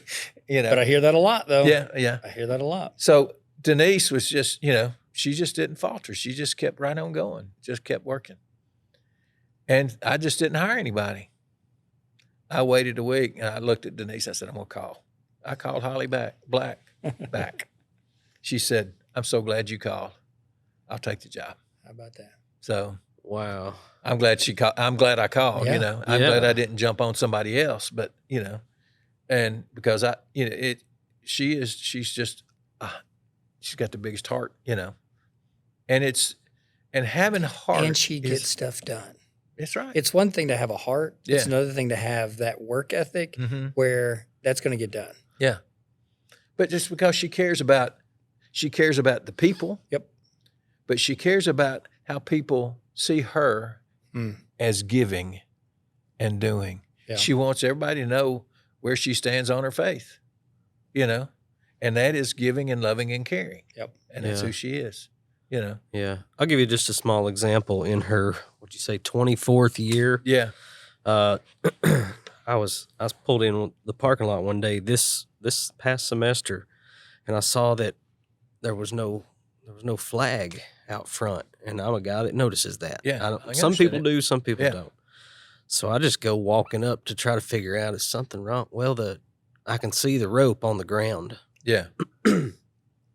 So I thought, well, if anybody knows what's going on here, it's Holly Black. So I go to her and I'm like, hey, you know if someone's on this or someone know about it? I'm just inquiring if that person needs a hand or needs something, have them tell them I care enough, reach out to me, whatever. Mm-hmm. And I thought, that's the last I'll hear of it. She'll just take care of it, you know. And but I mean, 2 or 3 follow-up conversations. In the midst of everything else she does, she followed up through text messages. Hey, I want you to know that this person's working on this. She was reporting to me like I was the supervisor or something. Only because she knew I cared about it, right? And she wanted to close that loop. Yeah. Does that make sense to you? Yeah, perfect sense. And little stuff like that just goes miles from it. That's the real deal. When you say Holly's the real deal, that's the real deal. Yeah. She is the real deal. She is. She's just a wonderful, wonderful person. And her husband, Kent, is just a great guy. And Tyson, their son, is just a great guy. Yeah. It just follows in the family, you know. That's who they are. So you just had in your hand the old Hoof Print magazine. Uh-huh. Where are we now? WV at 20. Right. So we're WV 25, but you just had a little stroll down memory lane. What names did you just see that you recognize?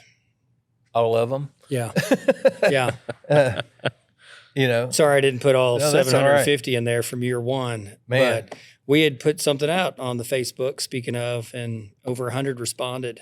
And, within like 36 hours. Right. And we said, hey, if you got pictures, send them in. And so that is all student created, what you have in your hand, page by page. But it's also all those students that, love this place enough. Like the Tommy Leaches that I can see on the page that you're on right now, who is now my administrator in the Humanities Academy. But yeah, this is a special place. This is great. Yeah. This is super, you know, and this first group, the first class, so many of them, you know, I talked about this a minute ago a little bit. There were 390 kids at Charleston, K-12. Okay. 290 kids. And before we opened, we had meetings as we were talking about, and we did a meeting at Prospect, and 2 of the county commissioners were there, and so one of them wanted to tell the people at Prospect that they were building this school too big because there's only going to be 200 and something people come to the school here. Okay? Yeah. Fired me up a little bit. As it should. And so after that meeting was over is when we had our first meeting at Cleveland State, you know, and we had people from Bradley High School. We had kids from Cleveland High School.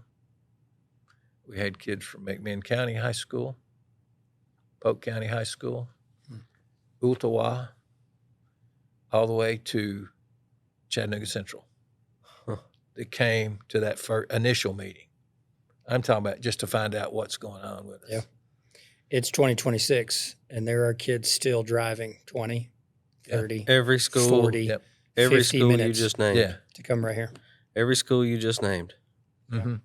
At least. Yeah. Oh, yeah. I've got several that are zoned for Chat Central. Oh, yeah. Right now. Yeah. And yeah. I was telling Matt, English was a starter on the basketball team at Bradley High School. Gave that up, came up here to play basketball and be a part of Walker Valley. Yeah. The valedictorian that year was a guy named Bryce Kirksey. Bryce is a lawyer here in town. Yeah, he is. Yeah. And he gave up being valedictorian at Bradley High School and came up here and ran cross country, became valedictorian, and left that behind to come up here and be a part of something. We had that happen from a lot of places. Yeah. And it was just seeing all those people come together was huge. Yeah. Man, what were those family conversations like in those two households, but in so many other households of, we're going to do this? Yeah. Because it's a family decision. Oh, yeah. And it still is today, the way that our community is set up, where kids really can. They can end up anywhere they want to. Right. Yeah. But what we're finding, at least in the 10 years I've been here, man, just this is the choice. We, what we started doing from day one, if a kid wanted to come here from a different school, I interviewed the kids and the parents together. We sat down and talked. And it wasn't, I tell you, I'm just being honest about this. And I told them this. I said, this is not about me just finding about you. I want you to find out about who I am. Yeah. That's a who gift. we are. Yeah. It's a gift you give them. And we're going to know each other. When you walk out of this office, you're going to know if you want to go to school here or not. Yeah. Instead of mom and dad, you're going to know if you want them here. Yeah. And did you see that there would be 1,440 kids here eventually? I want to say yes and I want to say no. Okay. Well, tell me both. I'm not really sure. Yeah. There was some uncertainty. And the reason that uncertainty were things like that county commissioner and stuff. Well, that county commissioner's daughter went to school here, which I loved. I do too. I do too. But knowing, that there were people that are, this, there are people that are Bradley Bears and they're not going to be anything but, it doesn't matter. Yeah. There are people that are Cleveland Raiders and they're not going to be anything but. Same thing with kids that have gone here now. They're, same thing, that they're graduating. I totally interrupt you. You're probably going to say what I'm about to say. Go ahead. But, I was going to say that now there are kids that graduated from here, have kids here. Yep. That's my favorite part. Yeah. It's now generational. It is. And it makes all the difference. And it took 15, 20 years for that to happen. Yeah. And I never I never said, if you don't want to come here, you don't have to come here. That, I said that, if you don't want to, don't. I want you to be here. Yeah. If you want to be here, you can be here, but if you don't want to be here, you don't have to, and if a kid didn't want to be here, that, that's okay. That was their family decision. Yeah. And it worked that way. I remember I had Joe Shamlin was in my office one time, and he was talking about a baseball player. He says, Mr. Coggin, he's wanting to transfer somewhere else. I said, let him go. He said, what? I said, let him go. Yeah. If he don't want to play baseball here, why would you want him on the baseball team if he's not happy and going to, put something into it? I never thought about that. I said, yeah. So he went back and told the kid, said, if you want to transfer, go ahead. He was at baseball practice the next day. Yeah. That's usually how it works. Yeah. There are some exceptions, but he just needed to know that, I'm not going to dangle stuff out there for you. It's going to be what's right and what's true, and that's how we are. That's who we're going to be, Yeah. So you want to get to the first day? Tell me about that rain. You and I have talked about that before. Mm-hmm. Day one, you've been anticipating this since December of 1999, and here it is. Yeah. Yeah. Let's talk about the day before. Okay. First, I'm at church on Sunday morning, and I'm sitting there, and my wife's sitting here, and my daughter's sitting in between, my son's sitting on the other side. And my daughter's got something after church with, I don't know, I don't remember what it is. My wife looks at me and she goes, I don't feel so good. She said, my left arm is hurting really bad. So I got somebody that was going to be with my daughter at that thing that afternoon. I said, can you take Katie with you? She did. Andrew went with somebody, I don't know where. We went straight to the hospital over there. And I thought, my wife is here having a heart attack the day before we're going to open this school. Got over there, and it was reflux. Boy, was I glad. Yeah. I was scared for her. I was, scared for her. But it was reflux. But it just lends credence to something that my wife has said all along. She said, Walker Valley is our third child. And she's right. Yeah. Yeah. But you don't even deny it, do you? No, I don't. I don't at all. I loved what I did. I loved working here. And I really don't consider it work, but I loved being here. But anyway, so that first day we got here, I don't know when I got here, 6:15, 6:15, something like that. Storming like crazy. And that kept up till we started school then at 8:30. And if anybody wants to know the reason that we went to 8:15, why Bradley High School starts at 8:15 and why we do is because I wanted to start at 8:15 and Mr. Taylor said okay, and Bradley had to do it too. So I'm the reason. What's the difference between 8:15 and 8:30? What was that? Well, the buses. Kids were getting here on buses at 10 till 8. Yeah. That was when the last bus went through then. Yeah. And we're just might as well get going. We're just biding time for something to blow up. Yeah. So that's some of the most difficult moments right there. So let's get them in class. Yeah. So that's what we did. And so Mr. Taylor agreed, and we did it, and so did Bradley. But so at from 8 o'clock to 8:30, it was just pouring. I mean, lightning, pouring rain, and people were driving up out here, The bus ramp wasn't ready. The bus ramp was ready. I take that back. But the gym, we didn't have a gym. So we didn't have a lobby right outside the gym. The auditorium was not complete. So we didn't have a lobby right there. I'm visualizing all this, okay? Not being there. Yeah. And we didn't have a gym that was open. So we didn't have any. Under construction. It was under construction, okay? And here we are opening school, okay? Cafeteria? No. No cafeteria, no gym, no auditorium. Those three were kaput at that point.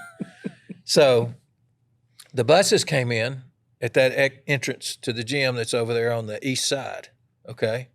And so that's where buses were. Well, parents were driving them in, and they're pulling them in out front. Well, the bus kids got out right under that ramp, came on in, Yeah. You couldn't do that out here because they were letting them out back there around the corner, okay? Getting them in the school. And so we're out there with umbrellas, walking them in. Who's the we? Well, Paul Cretton and myself and Carol Peace. Yeah. And I'm sure there's somebody else. I know there was, but I can't remember who it was. But, we're out there getting them in the building, getting them to this entrance right here, because there's people inside greeting them. Hey, this is where you go. Because, making sure everything was rocking and rolling. At 8:30, gave announcements. We started with announcements at 8:30, and we started school at 8:30, and everybody's just still just dripping and that kind of stuff. Everybody was in their first period class, and they all had schedules, and we were going to do an abbreviated schedule that day, and we went over it and told them about what was going on and how we were going to do it, and we went through it. And at the end of the day, the sun at the end of the day, 8:45, it was beautiful. Skies cleared out, everything, all the rain was gone. And so it was just a gorgeous day at that point. Well, as soon as school was over, I did a few announcements, and I'm standing in the office just watching people go out. And this kid walks in the office named Luke Westfield.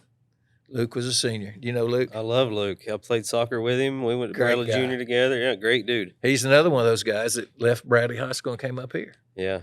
He's just a great guy. Now he's like policeman? I'm not sure. Last I knew, he was like pretty like he's a sailor, isn't he? He was in the Navy. Like he got some rank pretty. Yeah. Like, I wouldn't doubt that. I don't know. I haven't Yeah. kept up well, but he's a special dude. I thought he became a police officer for some reason after he got out of the Navy. I have to find that out. If he is, it's not here. Okay. I don't think. You may be thinking of like Mikey Westfield or. Now, I know some of Mikey. those. Yeah, I know Mikey because Mikey went here too. Okay. He's the same age as my son, though. Okay. And so, anyway, Luke walks up to the desk, the counter there. He goes, "Mr. Coggin, I have to confess something." I thought, what has Luke done? I mean, he's just, he said, "I was leaving, and they've been pouring those curbs. I turned too quick. I ran my tire through one of those concrete curbs." I said, "You get your car out?" He goes, "Yes, sir." I said, "You clean the tire off? Did you get the Yes, sir, I got it off." I said, "Okay, Luke, I sure appreciate that." He goes, "I won't do it again." Yeah, I mean, you start with something like that, and you know that the kids want to be here. When he walks in, it says, "I messed up. Yeah. I made a mistake." Yeah. Can you do me a favor? Yeah. Will you ask Matt Parris why he didn't come to Walker Valley? He had a chance. He told me What did he say? he lived in McDonald. So he just said he knows kids coming down. Why didn't you come to Walker Valley? Yeah, I lived in McDonald, man. So you didn't have wheels? No. Okay, well that's I that's was an answer. catching a ride with Matt Armour to high school every day. Yeah, if I didn't catch a ride with him, I was on school bus. Okay. School bus didn't come from Johnson Woods to Walker Valley. No, he didn't. That's true. So anyway, and right after that, we got out of school at 11:30. Got everybody out of the building. This is something unheard of. We had a faculty meeting at 11:45. I mean, I wanted to see. Yeah. I wanted to feel what everybody was. I wanted to know what everybody's feeling. You sound like Jeremy Jones, or Jeremy Jones sounds like Danny Coggin. Well, I'm appreciative. Yeah, he's given us that line. I mean, like I think we've had more faculty meetings this year than in the last probably 9 combined. Yeah. Because he tells us, I want to read the room. Yep. I want to feel the temperature of my faculty. I want to see your face. I want to see your angst. I want to see your joy. Yeah. Yeah. And so with the exception of, I can't tell you that everybody was happy all the time, but, that morning out of 47, we had 47 classroom people in that first staff. Out of that 47, there's probably 46 that were smiling. Okay? There's one that it didn't matter what you did. He was not going to be happy. And he only lasted a year. But, and so it was really good. Yeah. It really was. We all had our Walker Valley polos on. That we had a PTO then, Yeah. For 1 year, we had a PTO. After they did it for a year, they realized that they want to give their time to what their kids are in. I understood that. I didn't have a problem with that. But they bought everybody a shirt, Yeah.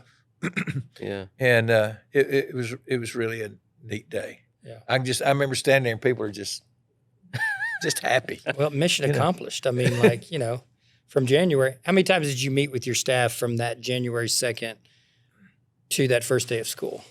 I told we started on January 2nd at the Board of Education in the main conference room, the Walker conference room there, and he has a relative that works here.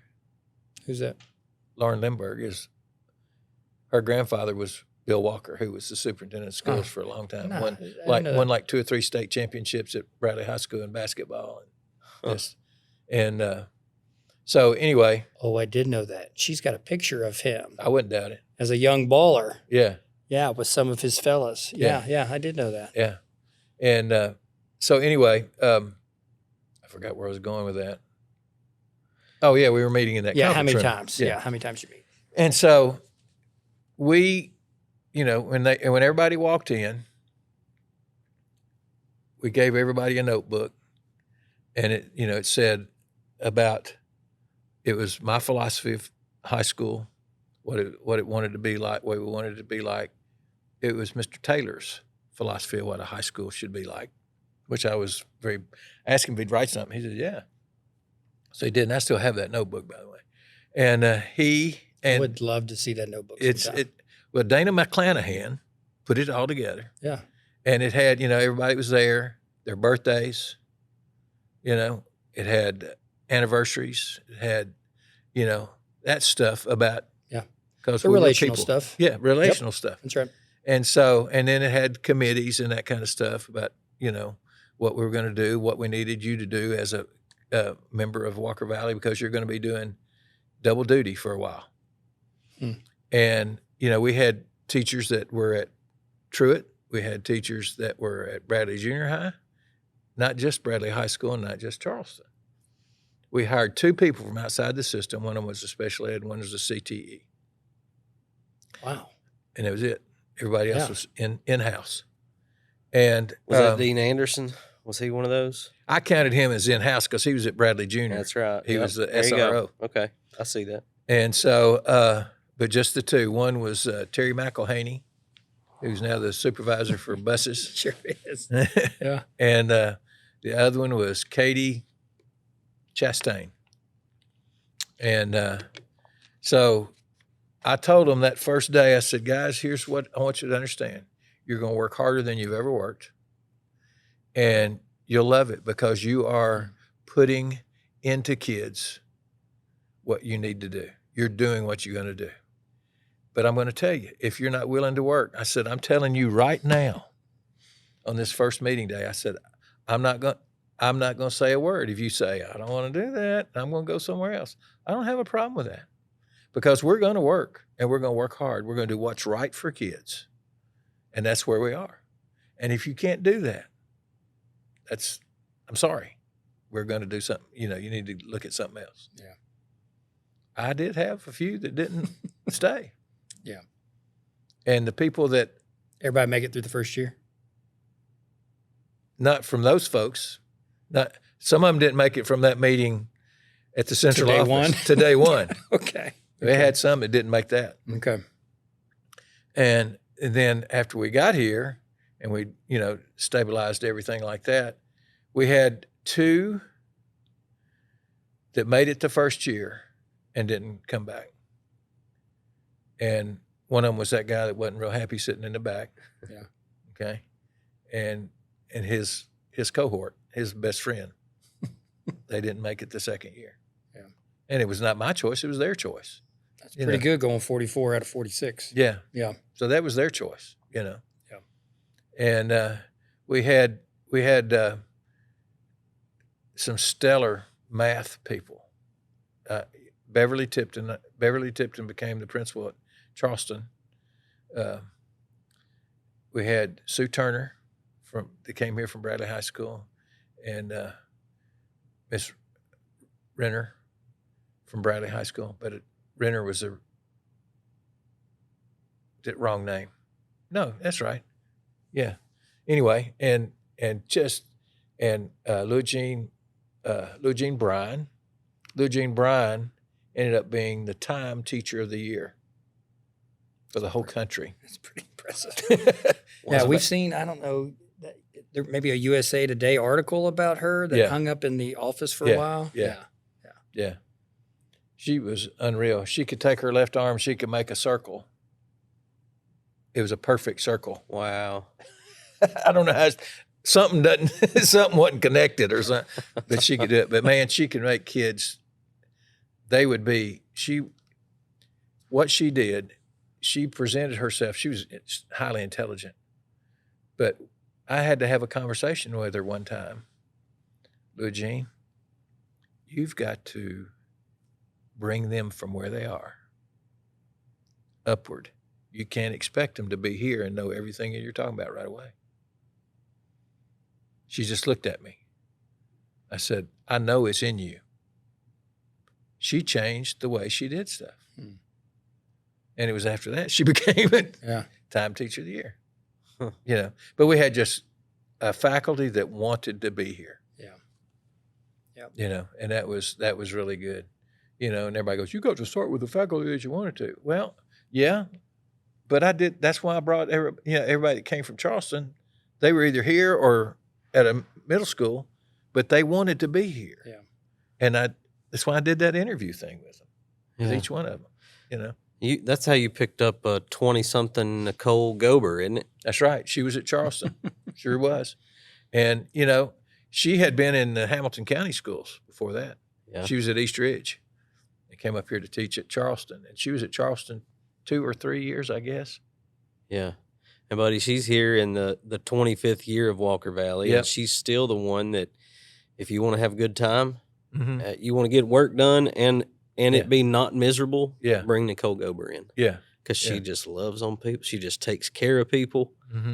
She's been one of my favorite things about being on that end of the building in that STEM hall. Is she just and she ain't slowing down. I mean, she's gonna be here for she's a while. got all the energy. It's wild. That's like Mindy Freeman, Yeah. She was here then. Still getting Mike it done. Turner. Yep. Doris Manning retired this year. Yeah, but she wasn't here the first year. Was she not? It was That answers our question from last week, because we were both a little bit unsure. Yeah. Do you know about when she came? I'm trying to remember. I want to say it was probably about the 4th or 5th year. Okay. Yeah. She came from McMinn County. Yeah. She just Molly retired. Scarborough talking came about from that. McMinn County. Yep. Yeah. Molly almost didn't get hired. It's not true. Okay, because I was bracing myself. Here's a story. I put her on my fistful of like She's- we like to say Mount Rushmore's around here. she but would be. She has taught my kids. Yeah. I have watched them grow. I've watched them be challenged academically. Right. When other times, they hadn't been. Yeah. But in these calculus classes, I mean, she just works magic with those kids. Exactly right. And tell me more. Well, she said we set up an interview for her, but she had to come after she was off work at McMinn County. So I told her it was 4:00 on a Friday afternoon. I said, I'll meet you. We'll do that. Custodial staff was a team that I hired. We didn't have the cleaning service like you do now. It was all people that I hired, and they always locked the building at 5:00. We set our appointment for 4:00. She came here at 4:00. The building was locked. And if it hadn't been for the secretary and guidance who was going out to go to her car, came out the front, and Molly was standing out front, if Judy Webb hadn't brought her back in, I'd have thought she didn't come for an interview. But I knew she was one of those people that I knew right away that had to be in this building. Yep. Good hire, sir. Well done. Well, I thank you. Yep. And it was the same way with Beth Fugate. It was so funny, the day that I'm talking about within a couple of hours of the time that Louis Jean Bryan turned in her retirement letter, within 2 hours, Beth Fugate had been here. Didn't know Beth Fugate from anything. She was just passing out because her husband was moving to the Chattanooga area or with the business. She just brought a resume by. And I was eating lunch in what used to be the faculty conference rooms, where Lauren's office is, I guess now. And Holly runs in and goes, I think you might want to see this.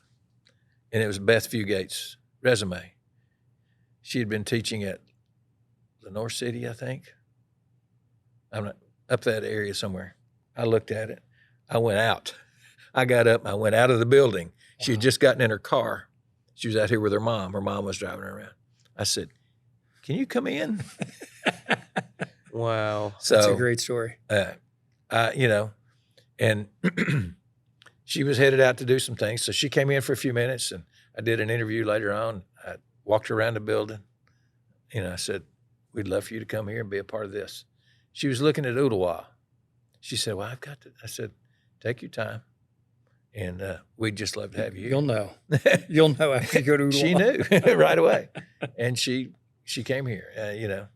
And it's just, it goes back to place is different. Yeah. It is. Well, and if that's not the Lord's favor, I don't know what is, man. Like you just the time teacher of the year just walked out, and within however long you 3 said, hours probably. 3 hours, you get the future. What is she now? She's like math supervisor. Yeah. Just walks in. Yeah. Just out of nowhere. There's more to it than I know it. what we can see. I don't believe in luck. No. I believe in providence. I mean, I'm not taking away from you. You built something great. We've got all kinds of evidence of you having a hand in that. But all the people that have been here have had a hand in it too. Yeah, that's the thing. From day one, it's been us, you know, and that was hard to get people to understand that it's us. Yeah, because they'd been working in places that was me fending for myself, you know, and it's like when we put in some really fancy dancy copy machines. What do we have to do? I said, copy. They thought it was, it was going to come out of their account or something. Copy. Yeah. Just don't go stupid with it. Just do what you need to do. Yeah. And something that simple. And I have the first year, and I still have part of mine. I gave every teacher. No, the first year, I take that back. First teacher, I gave every teacher in this building something that was so simple: electric pencil sharpener. Because there were no pencil sharpeners here. That's crazy. They didn't have any in the contract. Just those little things. Yeah. That you So I bought everybody giving right there. Yeah, that's good. I got everybody an electric pencil sharpener, and then the next year I gave them a notepad. And said, from the desk of Paul Sausville, Matt Parris, Walker Valley High School faculty. Phone numbers, da-da-da-da. Huh. It was a yellow pad with blue writing on it, Love it. And it was about that thick. I still have some of them. And, you'd have thought I gave them $150 each. Yeah.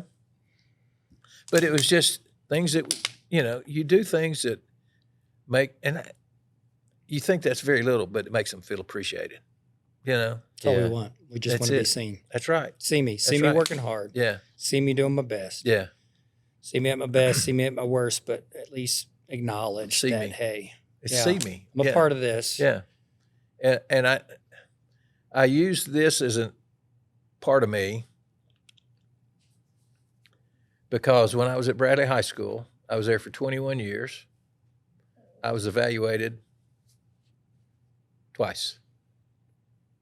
2 times I had an evaluation. In 21 years? In 21 years. I was told, you don't have to worry about evaluations. You're evaluated every Friday night on the football field. You're not seeing me teach. That was my thought. You're not seeing me teach. You're seeing the product, but you're not seeing how I get that product.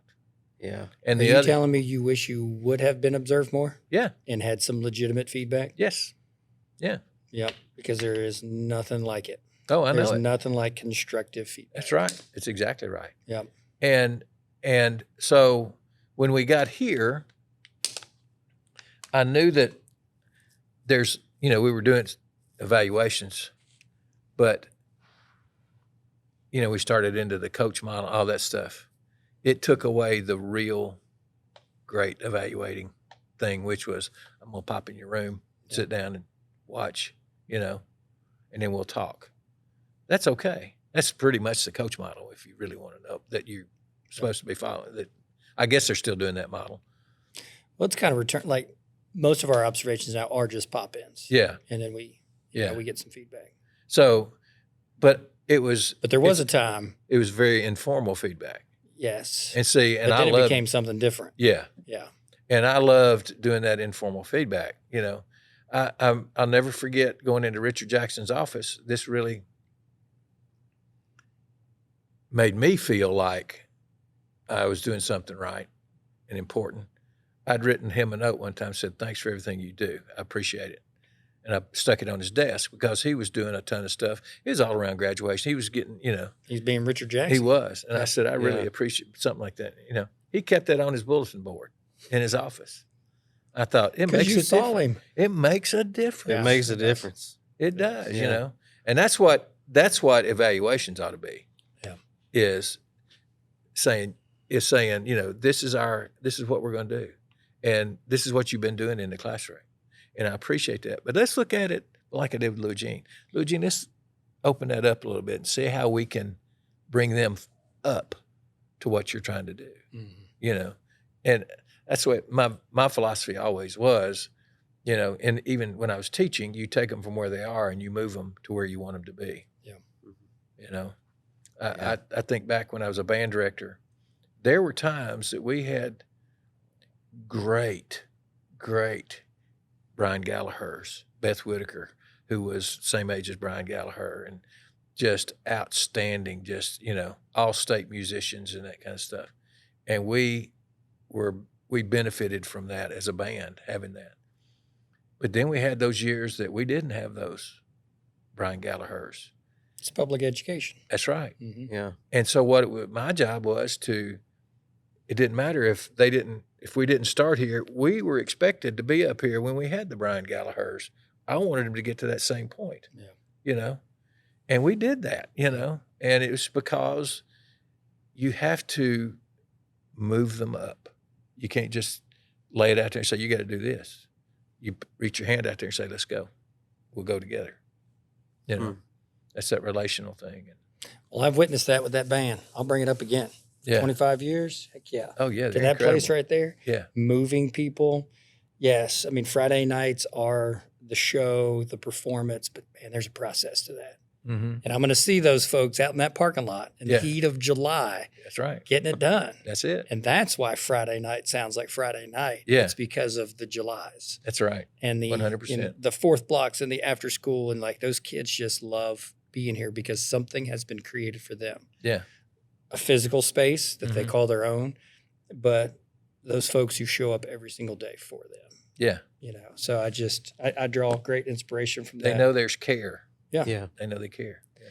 Hey, Mr. Coggin, I'm about to start turning this plane toward the runway. Okay. But I want to there's one more question on my notes that I want to ask you about before I do that. Can you tell me what a size 12 Rockport has to do with this story? Yeah, I can. I used that I don't know. I used this. I would talk to parents, and I always had at the beginning of every year. I started with a 9th grade parent meeting, then I had a 12th grade parent meeting, then I have 11th grade, and 10th grade, and I always talked to the parents. I said, I'm going to love your kids, but I'm going to tell them when they're wrong, and when they're doing something wrong. Sometimes you just see a size 12 Rockport to get them back in the right line. So that's where it came from. And the parents said, "Do it." I never had anybody say, "No, don't do that." I said, "Now I'm kidding, but we're gonna go down the right direction. We're gonna go the right path. And if somebody needs a little change of direction, I got a size 12 Rockport. We can do that." Where'd you pick that story up at? Who told you that? Denny Collins. Yeah. I might have had a little text conversation with him to try to get some insides and get some things that I didn't know about, or some quips, and of course he has all good things to say. Him and Chris Green, when did they come about here? They came here the same year. They were teaching at Ridgeland, and Denny was the basketball coach, had been the basketball coach or something at Ridgeland, and Chris was his assistant. Yeah, they coached together. Yeah, that's right. Yeah. Okay. And I knew that Denny was a coach. I didn't know that Chris and him traveled that parallel. Yeah. And, Chris's wife is Denny's sister. Yeah, I didn't know that. Okay, Yeah. all right. Yeah. And so anyway, they were working down there, and I had a science opening, and Chris came to talk about that science opening. And I think Denny had already been here to talk about a history opening. And so we were talking, and they came at the same time. Chris was a little bit harder to sell. Yeah. And here's why. He said, I don't know if I can take that much of a difference in salary. I said, okay. I said, Chris, I said, you're a smart guy. I want you to think about this. You got your little Mustang out there and a Mustang too. He said, yeah. I said, I just want you to figure out how much gas you use going from Cleveland, Tennessee to Ridgeland High School and back every day. Yeah. And what time you get home from your basketball games and your kids are not seeing you that day. And just put that in your back of your mind and think about it. And then you can let me know something. He took the job, because he is a smart man. Yeah. But, and the biggest thing there was how much time he was spending away from his family, because his wife teaches elementary school, I think she's a first grade teacher, I believe, at Waterville. And, so that was happening and that was real. And, so he came and I'm glad he did, He and Denny both became, administrators and did a great job, Did. Yeah. Paul, before we go, you want to ask him your question? What's my question? This guy who essentially Take it. built a school, built a community, whether you'll say that about yourself or not, I'll say it about you. Yeah. That has stood and is going to stand the test of a lot more time. If this guy talked to, let's see, 50s musician at Opryland with a pencil behind his ear talking to Roy Acuff, would that young guy be surprised about who's sitting right here before me? Probably. Did he see that coming? Not at all. No. Not even a little. No, he would be surprised. And I'm just straight up honest. I loved what I did as a teacher. I did all the way through. But the biggest change in my life came when I got married and started attending church. And God's hand was there, And my wife, she has to be the most giving human being that I've ever known. She and Holly Black are cut out of the same kind of mold, okay? But when I was a band director, I was full-time. I was busting my tail, doing whatever I could for band kids. She understood that. She put up with me. We'd have practice on Tuesday afternoon, Thursday afternoon, ball game Friday night, go to contest on Saturday, okay? A lot of times, we would go to a contest far enough away that we'd stay overnight, okay? She always packed up the kids and Tanner Hunt and went with us, okay? She always went, We stayed in gymnasiums on the gym floor. We went places all the time. She just packed up, went right, never complained, never said anything, because she knew it meant something to me. And she knew my heart was in helping those kids become something that they might not have done. And then when we got to the Walker Valley part of that, she was even more understanding. We got phone calls. I became close friends with the volunteer fire department up here at Charleston. Because during the school day, that first semester, we had 27 fire alarms. Some of them were glitches in the system. Wow. A lot of them were Eric Swafford in the chemistry lab. And then one of them was in the gym when we were didn't have the gym use of the gym yet. They were putting the flooring down on the upper gym. And the fire alarm went off. We got everybody out and I came back in and there was one of the workers from Prater Flooring was in the office. I said, "What can I do for you?" He goes, "It was me." I said, "What? What do you mean it was you?" He goes, "Yeah." He said, "I wanted to take a smoke break." He said, "I went in that little closet up there." I said, "Yeah." He goes, he said, "That's when I saw the smoke detector." And it set it off. I had a feeling that's where this was going when you made friends with the volunteer fire department. Just stuff like that. Yeah. It's just so And the phone was on my wife's side of the bed. So, but I got phone calls in the middle of the night because there was glitches in the system.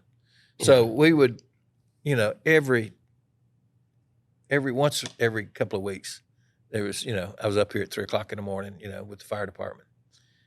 One time, this was in 2004, phone rang. I knew what it was. It was 2 o'clock in the morning. My wife goes, "Hello, do you see smoke?" And she goes, "Flames, flames." And I started getting ready, My son, it was my son's birthday. It was June 25th, 2004. He had just graduated from high school. And what had happened, this unit right above us caught fire. Heat and air unit caught fire. Okay? Wow. So I made it from Misty Ridge to Walker Valley High School in a total of 9 minutes. I passed. You were not going slow. I passed 2 Cleveland City policemen on Paul Huff Parkway. Oh, wow. And hit the interstate. I had my flashers on and came on. And I got up here. My son came with me. I got here, and there was a Charleston Volunteer Fire Department standing there with a big old sledgehammer about to go through that front door. And I said, "I got it." And I opened the door for him. I opened everything up. And after we got through with all that, they got it put out. They ran over it. They brought Cleveland Fire Department in with a ladder truck. They ran over 2 of those Bradford pears that plowed them down and put the fire out. And after we got through, Stephen Shelton's dad, y'all know Stephen Shelton. Yeah. His dad was one of the guys. I said, "Philip," "where's that key I gave y'all?" He just put his head down. It's hanging up over at the fire department. I'd given them a key to the building, Makes sense. Wow. It's hanging over there in the fire department. They'd forgotten it. They'd gotten in such a hurry, They took the gate out. They plowed the gate down. And they were about to go through that door when I got here. Oh, wow. Bob Taylor showed up. Troy Weathers showed up. And I don't remember who else, but that was a scary thing. But it was just, all it did was, it didn't do any damage to the roof of the building at all. It was just that unit. But my wife just handled it, just went, I'll tell you something about your wife. She has an understanding that time does not exist when you're doing what you have been doing. Yeah, you're right. Time doesn't exist. Yeah. It just doesn't. So, I've been asked to do a bunch of stuff since I retired. I said, no, I got to give back time. Because time exists. That's right. Yeah. Yeah. And I do that through helping her keep our grandbabies. Yeah. And that's important. You miss Misty Ridge at all? Oh, yeah. I love Misty Ridge. When Keith and Marla came back from Birmingham, they went and knocked on that door and said, "Hey, I know we sold you the house, but would you consider selling it back to us?" And they were like, Gene "No, said, thanks." I loved living it out there. Out there we lived there for 25 years. Yeah. And I heard maybe 2 sirens. Yeah. We live in Everhart, and I hear one about every 15 minutes. Just the night sky, and it's just nice. I could go out in the backyard and I could hit golf balls out in the woods. Yes, you could. Yeah. And one time, I couldn't believe this. My father-in-law walked up to the house and he had a 5-gallon bucket. I said, "Where'd you get all those golf balls?" "They're yours." He went out in the woods and picked them up. Yeah. But that was a special place. Yeah. The gentleman that we bought that house from, this is off topic, but was a guy named Francis There's Williams. no off topics. Right? Was Francis Williams. He was a vice president at Cleveland State. And we went to church with him, and I told him we'd been looking, and he said, "Well, ours isn't for sale." I loved that house, just the first time I saw it. I said, "Well, if you ever decide to, just if you would, let me know." He goes, "Oh, I will." He had Parkinson's. He got Parkinson's, and it got worse and worse and worse. He had 2 daughters, and they both lived in Montgomery, Alabama. And we were at church one day, and I felt this hand on my arm. It made my whole arm twitch, I knew who it was. He goes, "That house is for sale." Well, it's 2 acres of property. It was 2,700 square feet of house. Had a deck on the back. Had a carport, which I love that carport. You sit out there in the breeze, just blow. Had a good front porch. Had no trees at all. 2 acres of ground right there. And he wanted $115,000 for it. Oh, Lord. And I said, about 114. He goes, nope. I said, okay. I just wanted to see if you'd move. And I knew he wouldn't. Yep. I can see that property in my mind right now. Yep. You know, and it's, you know, and we sold it after my father-in-law ended up buying the house next to us, between us and his in-laws. Okay. And he bought that house sight unseen. He was living in Wisconsin, worked for 3M. He was a ceramic engineer. He was the last ceramic engineer to be employed by 3M. Huh. And he'd been living in South Carolina, and they moved him up there. And he said, go over there and look, see what you think. So I looked at it, and I climbed under it. It was dry as a bone underneath, had plastic everywhere. I said, pretty good house. He goes, okay. And he called him and said, I'll give you what you want. Wow. That's how he bought his house. Yeah. But he passed away in 2018. And my wife after he passed away, and her mom had passed away in 2013, said, I want a house with one level. You know how hard those are to find? Yes. Very hard to find. Yeah. So we looked at a bunch of houses. And finally, this house popped up on Facebook. And it was, her name was Dana Ingram. Her dad was he was the head of counseling at Cleveland, Bill Ingram. Love Brother Bill. He's another Westwood connection for me. Yep. So that's the house that we have. Yep. And there's only, to get in from the garage, you go up a step about that big. Yep.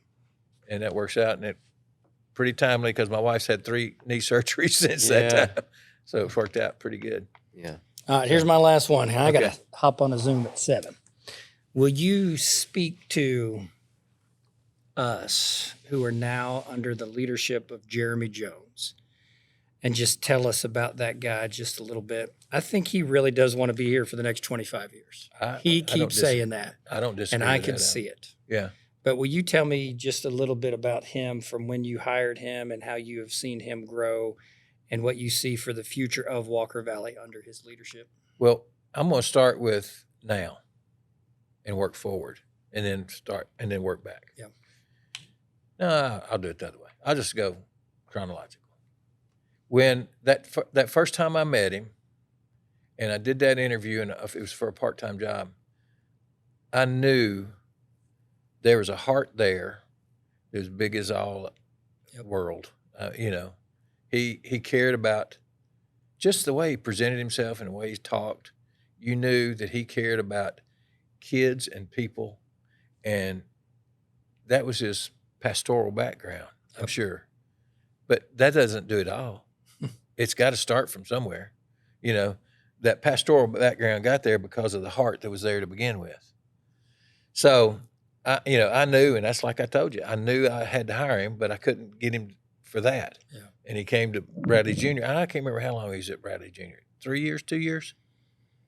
I want to say he was there more than that. I would like to say 4 or 5, but I could be wrong. I can't remember. I know exactly. He was like back-to-back teacher of the year in our building. Yeah. And then he was gone. Yeah. So however long it took. He graduated from Bradley in 96, I think is right. So anyway, when he got here, that's why he taught. That's exactly what he did. He treated those kids like they were his own kid, you know.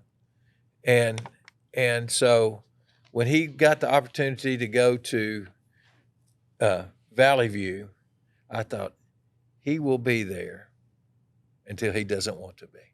Because that's just, Corey had set him up well out there. Corey had done a really good job. But he was set. That's who he was. I mean, you know, he could walk in there in that place and just work wonders because he cared so much about kids and people and that kind of stuff. And I keep saying that, but that's who he is. And when he got this job here, I sent him a text, and immediately he said, "I want to sit down and talk." I said, "That's great." Yeah. We meet once a month. Yeah, he told me that. At 6:30 in the morning. I took him to. We usually get Hardee's up here and bring it down here and eat in his office, because we were going to start eating up there, but they don't open the dining room till I don't know when. That's a shame. I know things have changed. So we've been coming down here, and I took him. We went to Eggs Up the other day and ate. But he wants to do right things. He doesn't want to just do things right. He wants to do right things, and that'll carry. You'll never change that, and that's a great thing. Yeah. And as long as he wants to do that, I think he'll be able to do that. I do too. I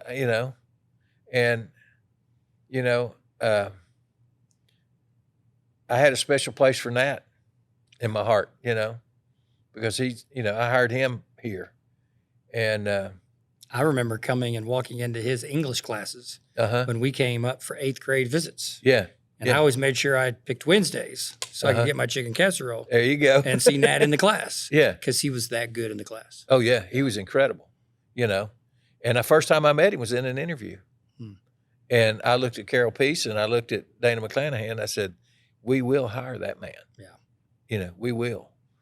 And did you hear he's going to Yates? Yep, I How did. about that? Did you hear that? I did. Yeah. Yeah. I'm going to call him and talk to him. I hadn't talked to him in a while. But when I left here, I was not asked to leave. I was not told I was going to leave. I felt as though it was time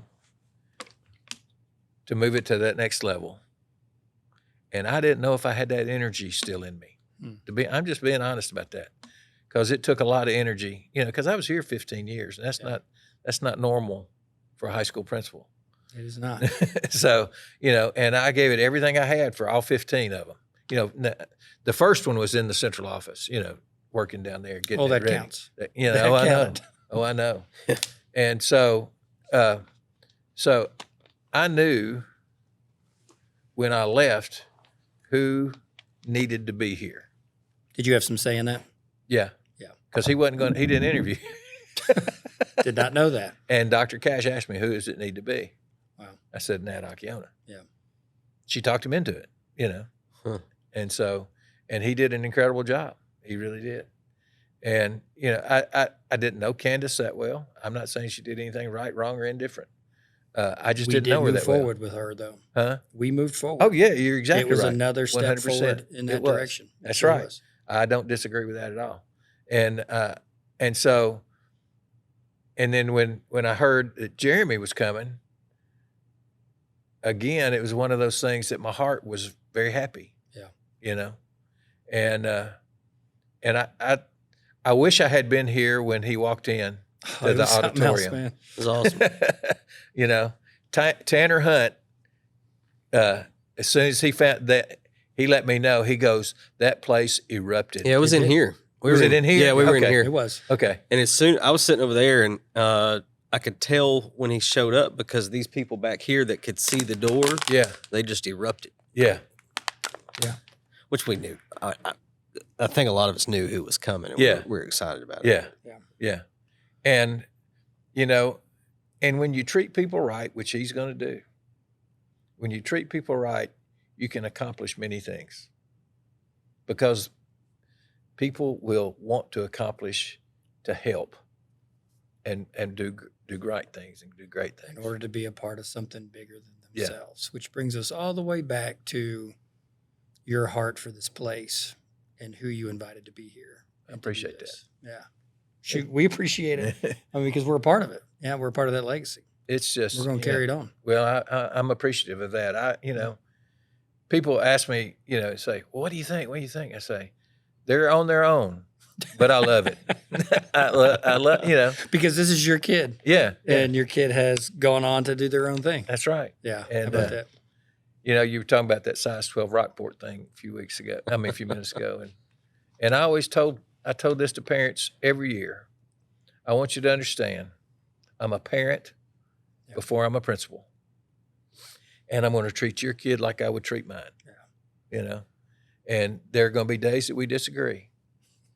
But we're still going to make it. We're going to be okay, And that's part of, I was talking with one of our administrators here just a few weeks ago, and you can speak into this because I may need your coaching on this, but like this person shared with me, and they said, hey, when I first came in here, I kind of caught a reputation that people thought I was mean and rude. And so like, I'm trying to go the opposite direction of that. And the conversation we were having was about discipline. And I shared with him some things I learned as an SRO, and like giving breaks and letting people get away with things that are not acceptable out there. Yeah. In here, that's not love. Like, we don't love people by doing that. So a size 12 Rockport totally makes sense to me, who has raised a now adult male. Yeah. Of like, if I love you, I gotta hold your feet to the fire once in a while. That's exactly right. As an act of love. Am I off base with that? Nope. Okay. I think you're right on target with that. Good. And because I had those strong conversations with people, and y'all were here when Brittany and Dustin were killed in that car accident, and Dustin and I had those tough conversations. We did, and my door was closed, but we had those tough conversations, and I knew Matt. And I knew Terry would understand, without a doubt. But the thing is, Matt understood. I mean, sorry. Dustin understood. Yeah. He understood. And he'd go, Mr. Coggin, I'm sorry. I need to do better. I said, but you got a chance. He goes, yes, sir. And he did. And he did. He did. You're exactly right. And there's a kid that ran with him, Darren Miller, Darren Miller. He and Dustin were good buddies. I had those hard conversations. Darren Miller from McDonald? Darren Miller runs a realty company. He was Darren Miller that I used to work at the sheriff's. DJ. Yeah. He was, I had those same year. I mean, they were there, they were the same age. And we had those conversations. And Darren would do anything right now. If I called him and said, Darren, he'd do it. Oh, yeah. Yep. But it's because respect goes a long way, and you just don't berate them and browbeat them. You got to talk to them, talk to their heart. Now, sometimes you got to get righteous, I guess. I hate to say the word, but you got to get right with them, I never paddled a kid. Let Paul Cretton do that? Yeah. Paul wanted to do it. I didn't care to do it. Paul was a hoot. I mean, he was great to work with. And Carol you didn't want Carol Peace to swat you. She could wear you down. Yeah. But she did, they were sparing. It wasn't like every day they'd do it. Sure. But, you got to treat a kid with respect. And if you treat a kid with respect, they're going to respect you back. Yeah. And the years testify that respect turns into love. It's, Yep. I don't know if I want to say highlight, but we had a kid my last year on Monday morning before graduation on Thursday. He came in, and I'd dealt with him all 4 years. Nothing bad, nothing bad, just goofy, immature kind of things.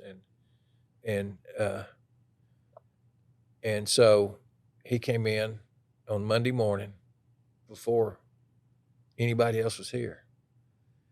And he said, Mr. Coggin, I'm not going to graduate. I said, and I'd been checking. I knew who was and who wasn't, or who had a chance to, and he wasn't on that list, I said, what's going on? He goes, my dad died last night. I said, oh, man. I said, I'm so sorry to hear that. I said, what can I do for you? He goes, well, I ain't got no mama. He said, but I got a sister, and I got to take care of her. I said, I understand that. You can do that. You're going to graduate Thursday night. He said, what? He said, I said, you are going to graduate. You've worked too hard to get where you are. We're not going to let that fall to the side. You're going to graduate. I said, so we talked about family stuff, and I said, do you have anybody that can watch your little sister Thursday night or come up here and watch you graduate? Yeah. I said, okay, you're going to graduate. I said, you don't have to come to rehearsal. We'll get you in. I'll make sure that people on each side of you know what to do. Okay. Now, he stood about 6'2", weighed about 270 pounds. He was a big old boy. And Christian called his name. He walked across that stage. And all of them hugged me. They just all hugged me. They did that. He hugged me. And he started bawling. And he was crying. And I'm shaking and he's shaking. And tears are running down his face. I said, you made it, buddy. You're okay. He goes, I didn't think I would. I said, you're okay. You're going to do great. Don't worry. You're going to be fine. So, you know, I didn't see him. And then when I went to the central office, I'd been down there a couple of years. And I used to go 4 days a week, Monday, Tuesday, Wednesday, and Thursday. I'd go to Jimmy John's, grab me a sandwich, go back to the office and do work. I was going into Jimmy John's one time. Mr. Coggin! Out of that rental place right there. That's how it is. I recognized that voice, you know, right away. It was him. He comes running out of that building, that store, grabs me and hugs me.